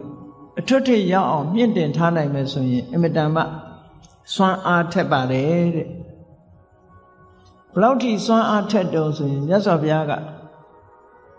ပြိဋိဘံသံဃာနီးမှာရှင်အနန္ဒာကိုမိန့်ကြားခဲ့တဲ့စကားတစ်ခုဟာမှတ်သားစရာရှင်အနန္ဒာကိုဘာမိန့်ရှိတုံးဆိုရင်အနန္ဒာတဲ့ဣဋ္ဌိပတ်၄ပါးလို့ခေါ်တဲ့သန္တာဝိရိယဝိမာန်တတို့ကိုစနစ်တကျတိုးတက်အောင်လေ့ကျင့်ထားတဲ့ပွားများအထောက်ထားတဲ့ပုဂ္ဂိုလ်ဟာတက်တန်းစီအောင်နေနိုင်တယ်သို့မဟုတ်တက်တန်းကျော်အောင်နေနိုင်တယ်ဟောသေခြင်းတရားတော်တားဆီးထားနိုင်တယ်လို့ပြောတာနော် အတိုင်းအတာတစ်ခုရလုံးဝမသိအောင်ပြောတာတော့မဟုတ်ဘူးလုံးဝမသိအောင်ဆိုတာတော့မဖြစ်နိုင်ဘူးသိခြင်းတရားကိုအတိုင်းအတာတစ်ခုရတားဆီးထားနိုင်တယ်မြတ်စွာဘုရားကိုယ်တိုင်လည်းအားလုံးကြည့်နောက်ဆုံး10လမြတ်ဗုဒ္ဓဆိုတဲ့မဟာပရိနိဗ္ဗာန်သုတ်မှလာတဲ့ပရိနိဗ္ဗာန်မဆံခင်10လပရိနိဗ္ဗာန်ဆံမှု10လအလိုဝါဆိုလာပြီးကျော်တရက်လာမဲ့ကစုံလမှာပြိဋိဘံဆံမယ်ဆိုရင်ဝါဆိုလာပြီးတော့တရက်မြတ်စွာဘုရားအမတန်ပြင်းထန်တဲ့ယောဂဝေဒနာတစ်ခုဖြစ်သွားအဲ့ဒီယောဂဝေဒနာကဘယ်တော့ပြင်းထန်တယ်လဲဆိုရင်မာရဏန္တိကဆိုတာသေခြင်းနာကတ်သွားသို့မဟုတ်သေမပြောင်းမဲ့ယောဂမျိုးပေါ့ခေတ်စကားနဲ့ပြောရင်တော့အင်ကေဝါတွေပေါ့ကုလို့မရဘူးဆိုယောဂမျိုးနော်ဆရာဝန်တွေလက်တဲ့ယောဂမျိုးဆိုကုလို့မရတော့ဘူးလို့ပြောရတဲ့ယောဂမျိုးအင်ကေဝါတွေပေါ့အဲ့ဒီယောဂမျိုးဖြစ်တာမြတ်စွာဘုရားက10လအတွင်းအဲ့ဒီယောဂမပေါ်အောင်ထိန်းလိုက်တယ်ဘာနဲ့ထိန်းလို့ဆိုရင်ဟောဒီသန္နဝိရိယဝိမာန်တစိတ်ဓာတ်ဆိုတဲ့အိဋ္ဌိပတ်၄ပါးအင်အားတွေစုစည်းပြီးတော့အာယုသင်္ခါရဖလသမဘဝင်စားပြီးတော့မြတ်စွာဘုရားထိန်းလိုက်တယ်ထိန်းလိုက်တာ10လတိတိအဲ့ဒီယောဂပြန်မပေါ်ခုခေတ်ကတော့အဲ့လိုစိတ်ဆွမ်းအားမရှိတဲ့အခါဘာလို့တုံးဆိုရင်သေကဏီလို့ဆိုရင်ဆိုလူကုတ်တဲ့ထိုးပေးတာစိတ်ဆွမ်းအားရှိနေသည့်အတွက်ကြောင့်စိတ်ဆွမ်းအားကိုအသုံးပြုပြီးတော့10လတိတိယောဂမပေါ်အောင်ထိန်းထားတယ်တာမန်ဖလသမဘမျိုးဆိုရင်မထိန်းနိုင်ဘူးတဲ့အဲ့ဒီနေရာမှာအာယုသင်္ခါရဖလသမဘဆိုတာသန္နဝိရိယဝိမာန်တစိတ်ဓာတ်ဆိုတာဒါတွေစွမ်းအားတွေမြင့်ပြီးတော့ဝိပဿနာကိုအသေးစိတ်တိုးမြင့်ပြီးတော့ဝိပဿနာကျင့်စဉ်ကိုဝိပဿနာကျင့်စဉ်နဲ့စွမ်းအားပြည့်တဲ့ဝိပဿနာနဲ့ရောက်ရှိသွားတဲ့ဖလသမဘကိုဆိုလို့အဲ့ဒီဖလသမဘနဲ့ထိန်းလိုက်တာ10လအတွင်းဒီယောဂတွေလုံးဝပေါ်မလာတော့ကျမ်းမာသွားတယ်ဘယ်ကလေးကျမ်းမာဟောစိတ်ဆွမ်းအားနဲ့ဖြစ်တာဘာကြောင့်မြတ်စွာဘုရားက10လတိတိယောဂတွေမပေါ်အောင်ထိန်းတယ်လဲလို့ဆိုရင်သူ့အတွက်မဟုတ်ဘူး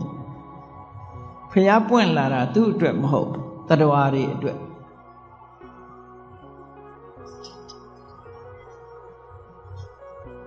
ဘယ်သူအတွက်လဲလို့ဆိုလို့ရှိရင်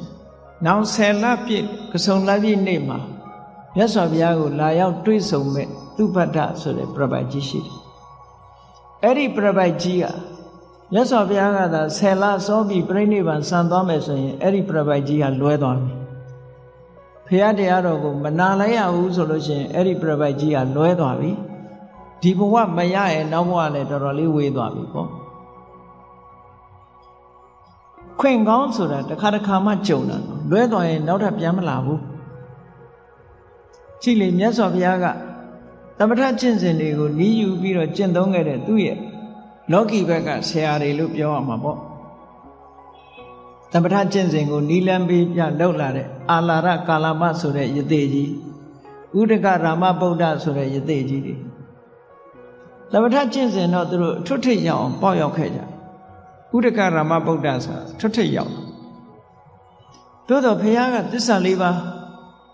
ဝိပဿနာကျင့်စဉ်ကြီးကိုတွေးရှိပြီးတော့သစ္စာ၄ပါးကိုသိတဲ့ဘုရားဖြစ်ပြီးတဲ့နောက်မှာတရားဟောဖို့ကြီးလိုက်တော့တဦးကတပတ်စောပြီးတော့ကွယ်လွန်သွားတယ်နောက်တဦးကတညတာစောပြီးတော့ကွယ်လွန်သွားရောသူတို့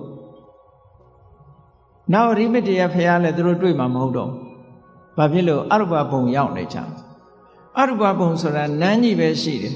ဘုရားတရားဟောတဲ့အတန်နားမရှိတော့ကြားရမှာမဟုတ်မကြားရရင်သွားရောနန်းကြီးပဲအဲ့ဒီလိုနေကဘာပေါင်းမြောက်များစွာအသက်ရှိအဲ့ဒီကပြန်သေးအောင်မယ်သေးလာတဲ့အခါမှာလူပြေရောက်နာပြေရောက်မကောင်းတဲ့ဘုံရောက်ချင်လည်းရောက်သွားအောင်မယ်ဆုံးရှုံးနစ်နာမှုတွေဒီလိုရှိတယ်ပေါ့ထို့တူပဲသုဘဒကြီးကလွဲသွားနိုင်တယ်ဒါကြောင့်မို့မြတ်စွာဘုရားကဒါဖြင့်မလွဲအောင်ကြိုတင်သွားပြီးတော့တရားဟောပါလားဆိုရင်အဲ့ဒီချိန်မှာစိတ်မဝင်စားသေးဘူး10လစောပြီးသွားတရားဟောရင်လည်းစိတ်ဝင်စားမှာမဟုတ်ဘူး နော်လူဆိုတာစိတ်ဝင်စားမှလောက်တာလေခုကြည့်ပါလားဒီလမ်းမှာတောင်တရားပွဲအခုမှပထမအချိန်ဆိုတော့စိတ်ဝင်စားလို့လောက်တာအဲ့တော့သုဘဒပရပိုက်ကြီးကစိတ်ဝင်စားတာမဟုတ်သေးဘူးနောက်ဆုံးမြတ်စွာဘုရားကုသိနာယုံရောက်လို့ပြိဋိဘံစံတော်မဲ့ညသကောင်းအချိန်လောက်ရောက်မှသူဘုရားစီရောက်လာတာရောက်လာတော့မှသူကယင်ထဲကတန်တရားစကားကိုမေးခြင်းလို့ရောက်လာဗာမေးတုံးဆိုတော့ခိုင်းเสียဘာသာရေးခေါင်းဆောင်နေသူဘက်ကသူတို့ကိုသူတို့ဖျားလို့ဝန်ခံနေကြတယ်သူတို့ဝန်ခံတဲ့အတိုင်းဟုတ်သလားမဟုတ်ဘူးလားဆိုတာလာမေးတယ်သူကမြတ်စွာဘုရားကအဲ့ဒါတွေမေးမနေနဲ့သူ့မှာအချိန်မရှိဘူးပေါ့အဲ့ဒါတွေမမေးနဲ့ဘုရားကရှင်းရှင်းလေးပြောတယ်မဂ္ဂင်၈ပါးဆိုတဲ့အကျင့်တရားမဂ္ဂင်၈ပါးဆိုတာအပြင်မှာရှိတာမဟုတ်ဘူးကိုယ်စိတ်ထဲမှာရှိတာမဂ္ဂင်၈ပါးဆိုတာအကျဉ်းအပြင်မှတ်ခြင်းနော်အမှန်မြင်တာရဲ့အမှန်တွေးတာရဲ့အမှန်ပြောတာရဲ့အမှန်လှုပ်တာရဲ့မှန်ကန်တဲ့အသက်မွေးမှုနဲ့ယက်တည်တာရဲ့မှန်ကန်စွာကြိုးစားတာရဲ့မှန်ကန်တဲ့တတိမှန်ကန်တဲ့စိတ်တည်ငြိမ်မှုဆိုအဲ့ဒီစိတ်ဆွမ်းအားတွေကိုပြောတာနော်အဲ့ဒီစိတ်ဆွမ်းအားတွေကိုမထူထောင်ပဲအဲ့ဒီလမ်းကမလျှောက်ဖဲနဲ့ဘယ်ပုဂ္ဂိုလ်မှသောတာပန်သဂရကအနာဂါယနာဆောင်ဖြစ်နိုင်ဘူးမဂ္ဂင်၈ပါးအကျင့်တရားမရှိရင်စစ်မှန်တဲ့သာသနာကိုမဟုတ်ဘူးလို့ဒီလိုပြောတန်တရားဝတ်ကဘယ်သူမှမလွတ်နိုင်ဘူးဒီလမ်းကြောင်းဟာတစ်ကြောင်းနဲ့ပဲရှိတယ်လို့မြတ်စွာဘုရားဟောပြီးအဲ့ဒီမှာသူလက်ခံပြီးဘုရားဘာသာအဖြစ်ကူးပြောင်းလို့ထိုညမှာပဲယဟန်ဝတ်တရားကျင့်ဘုရားပြိဋိဘံမဆိုင်ခင်လေးမှာယန္နာဖြစ်သွားတယ်နောက်ဆုံးတပည့်လို့ခေါ်တယ်သူ့အတွက်မြတ်စွာဘုရားဟာဆယ်လတိတိယောဂမဖြစ်အောင်ထိန်းလိုက်တယ်အဲ့ဒါဘာနဲ့ထိန်းလို့ဆိုရင်ဟောဒီသန္တဝိရိယဝိမန္တစိတ်ဓာတ်ဆိုတဲ့ဒီစွမ်းအားတွေနဲ့ထိန်းတာလို့ပြောဒါကြောင့်မို့လို့လူတွေရဲ့စိတ်စွမ်းအားဟာလူတွေထဲမှာပဲရှိဘာဖြစ်လို့ဒီစိတ်စွမ်းအားတွေကစွန့်ရည်တတ္တိတွေမဖြစ်တယ်လဲလို့ဆိုလို့ရှိရင်မလုပ်လို့မလေးကျင့်လို့မဖြစ်တာတကယ်လေးကျင့်ရင်လောကီကိစ္စမပြောနဲ့လောကုတ္တရာကိစ္စတွေထီအောင်ဖြစ်လာနိုင်ပါလေလူတွေမှာဘာဖြစ်လဲဆိုရင်ဆန္ဒကမရှိကြဘူးလူတွေဆန္ဒရှိတာဘယ်ဘက်ကဆန္ဒရှိလောဘနဲ့တွဲတဲ့ဆန္ဒရှိတယ်ဒေါသနဲ့တွဲတဲ့ဆန္ဒရှိလူတွေမှာရှိတဲ့အများစုမှာရှိတဲ့ဆန္ဒကအဲ့ဒါမှာပစ္စည်းလိုချင်တယ်နော်ချမ်းသာခြင်းနဲ့ကြီးပွားခြင်းနဲ့ဆန္ဒကအဲ့ဒီဘက်မှာရှိတယ်အဲ့ဒီဘက်ရှိတဲ့ဆန္ဒကဒါလောကီဘက်ထိုက်တဲ့လောက်ကြီးပွားမှုတော့ရှိတရားဘက်ကိုဆန္ဒမရှိသေးသမျှတရားကိုသိတဲ့အသိဉာဏ်မရနိုင်သေးဘူးဆန္ဒရှိဖို့လိုတယ်နောက်တစ်ခုဝီရိယကလည်းလုံလောက်တဲ့ဝီရိယရှိဖို့လိုတယ်လုံလောက်တဲ့ဝီရိယမရှိသေးရင်မရသေးဘူးစိတ်ဓာတ်ကြံ့ခိုင်မှုကလည်းအမတန်မှအရေးကြီးတယ်ဖះအလောင်းတို့လို့6နှစ်ပတ်လုံးဒုက္ခရစရိယကျင့်တာလမ်းဆုံးထီအောင်လိုက်တယ်စိတ်ဓာတ်ဘလောက်ကြံ့ခိုင်တယ်လဲခန္ဓာကိုယ်ဟာဘလောက်ကျမ်းမာရေးထိခိုက်သွားတယ်လဲဆိုရင်ဖះအလောင်းတို့ကြီးကကျင့်နေတဲ့အချိန်မှာတော့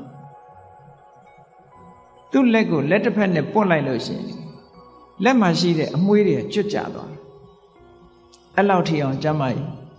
ဘိုက်ကင်လို့ရှိရင်ကြောရိုးကုန်းထိနေတယ်ကြောရိုးကုန်းနဲ့ဘိုက်နဲ့ဟာချက်နေတယ်လို့ဒီလိုပြောတာနော်မျက်လုံးနှလုံးကဘလောက်ထိအောင်ရှိသွားတော့ဆိုဟိုးရေတွင်းကြည့်ရတယ်လို့ပဲမျက်လုံးအိမ်နေတယ်မှာမျက်လုံးကနေခြိုက်ဝင်းနေတယ်လို့ပြောပါကစ္စတန်ခန္ဓာရပပုပညာနဲ့ထုထားတဲ့6နှစ်ပတ်လုံးဒုက္ခရစရိယကျင့်တဲ့ရုပ်ပုံကြီးမြင်ဘူးကြပါလိမ့်မယ်နော်စကယ်တန်အယိုးပြိုင်ပြိုင်ထပြီးတော့နေတဲ့ပုံကြီးလေအဲ့ဒီအနေထားထီအောင်ကြိုးပမ်းနိုင်တဲ့ဝီရိယနဲ့တဲ့ဝီရိယမဟုတ်ဘူးဒါကြောင့်မို့မြတ်စွာဘုရားကတရားထုတ်တဲ့အခါမှာအယိုးကြည်ကြည်အရေးခန်းခန်းမှန်ကန်တဲ့လမ်းဆိုလို့ရှိရင်ရှောက်လန်းရမယ်လို့ကြိုးပမ်းအထောက်မှုရှိရမယ်လို့ဒီလိုခေါ်တာသူကိုယ်တိုင်လည်းကြိုးပမ်းအထောက်ခဲ့တာအဲ့ဒီကြိုးပမ်းအထောက်မှုစွမ်းအားတွေမမိသေးဘူးဆိုလို့ရှိရင်တရားသူတရားမြတ်မရနိုင်ဘူးလူတွေဟာသူ့အတိုင်းတာနဲ့သူရတာ ဆန္ဒလည်းဆန္ဒရှိသလောက်ပဲကြိုးပမ်းမှုလည်းကြိုးပမ်းမှုရှိသလောက်ပဲရမှာပဲစိတ်ဓာတ်ကြံ့ခိုင်မှုကြတော့ဘုရားအလောင်းတော်ကြီးကကြည့်ဒီလောက်ကျမ်းမာရေးထိခိုက်သွားပြီပဲလို့စိတ်ဓာတ်နောက်ဆုံးပဲဆိုတော့တခုမှမရှိဘူးအခုမှဒီလိုစိတ်ဓာတ်ကြံ့ခိုင်တာမဟုတ်ဘူးစိတ်ဓာတ်ကြံ့ခိုင်လာအောင်လေ့ကျင့်လာတဲ့ဘဝတွေကများလာပြီကြည့်လေသူ့ရဲ့စိတ်ဓာတ်ကြံ့ခိုင်မှုဟာအလုံးကြားဥကြလိမ့်မယ်မဟာစနကရဲ့ဇတ်တော်ကြီးကိုကြည့်လိုက်မယ်ဆိုလို့ရှိရင်သင်္ဘောပြက်လို့ပင်လယ်ထဲမှာသင်္ဘောပြက်လို့ကမ်းမမြင်လမ်းမမြင်ပင်လယ်ပြင်ကြီးထဲမှာမျောလင့်ချက်မရှိဘဲနဲ့ကူးခတ်နေတာ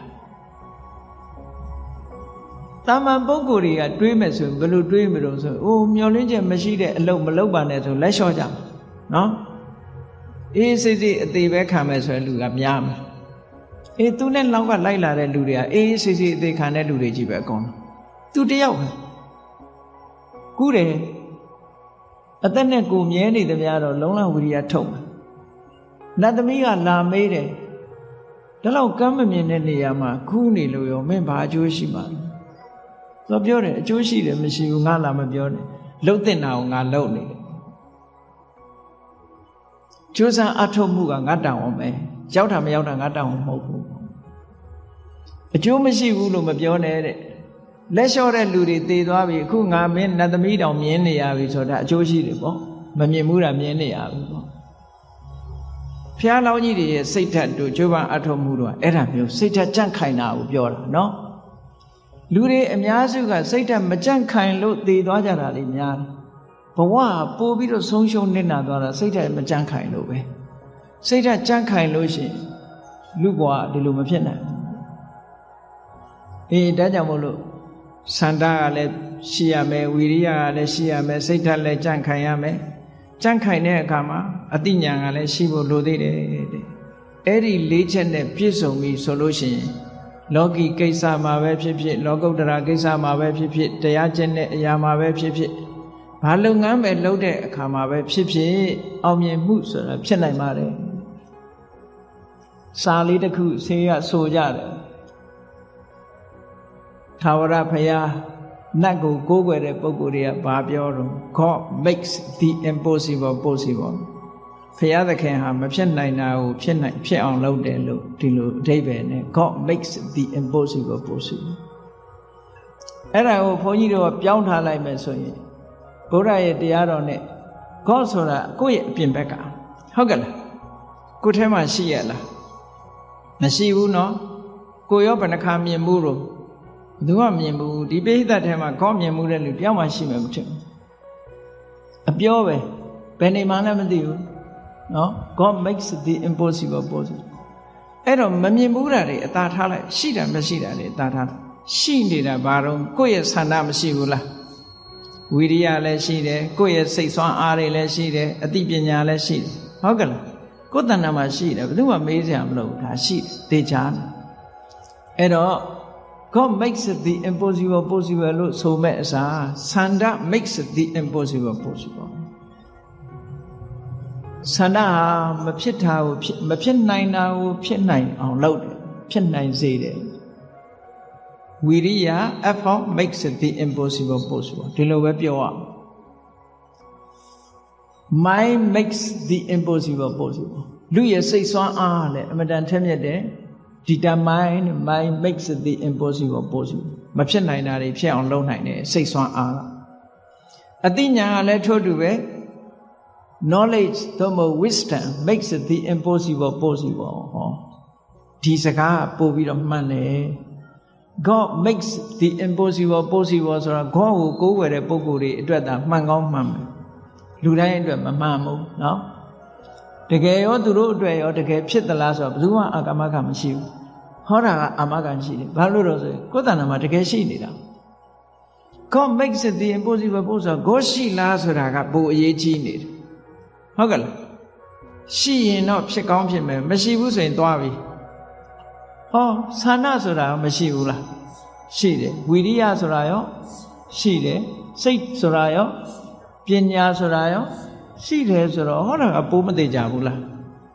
ဒါကြောင့်မို့လို့ဆန္ဒဝိရိယဝိမာန်တစိတ်တဆိုတဲ့ဒီစွမ်းအားတွေဟာ အမတန်မှတန်ဖိုးရှိတဲ့စွမ်းအားတွေဖြစ်ပါတယ်ဒါကြောင့်ဘဝကိုအလှဆင်တော့မယ်ဆိုလို့ရှိရင်အာမန်အပြည့်တတိမကွာပညာမြော်မြင်ဒီစွမ်းအားတွေနဲ့ကောင်းဆိုးလောကရန်ကြံ့ကြံ့ခံလျက်အာမန်အပြည့်တတိမကွာပညာမြော်မြင်အလုတ်ဝင်လှုပ်ရှားရှိတာလှုပ်အလှဆင်ကြတို့ဘွားလူတိုင်းဟာကိုယ့်ဘွားကိုအလှဆင်ဖို့ဒီအချက်တွေပြည့်စုံအောင်ကြိုးစားအထောက်ရမယ်ဒါကြောင့်မို့ဓမ္မလက်ဆောင်လေးကိုရအောင်3ခေါက်လောက်ချပေးပါမယ်အားလုံးလိုက်ဆိုချပါနော်ကောင်းဆိုးလောကဒံကြံ့ကြံ့ခံလျက်အာမန်အပြည့်တတိမကွာပညာမြော်မြင်အလုံးဝင်အလှဆင်ကြတို့ဘဝကောင်းဆိုးလောကဒံကြံ့ကြံ့ခံလျက်အာမန်အပြည့်တတိမကွာပညာမြော်မြင်အလုံးဝင်အလှဆင်ကြတို့ဘဝကောင်းဆိုးလောကဒံကြံ့ကြံ့ခံလျက်အာမန်အပြည့်တတိမကွာပညာမြော်မြင်အလုံးဝင်အလှဆင်ကြတို့ဘဝဘဝကိုအလှဆင်ခြင်းဆိုတဲ့တရားဒေသနာဤမှာပဲပြည့်စုံပါပြီအားလုံးကိုယ်စီကိုယ်ငါမိမိတို့ဘဝအလှဆင်အောင်ကြိုးစားနိုင်ကြပါစေကုန်သတည်း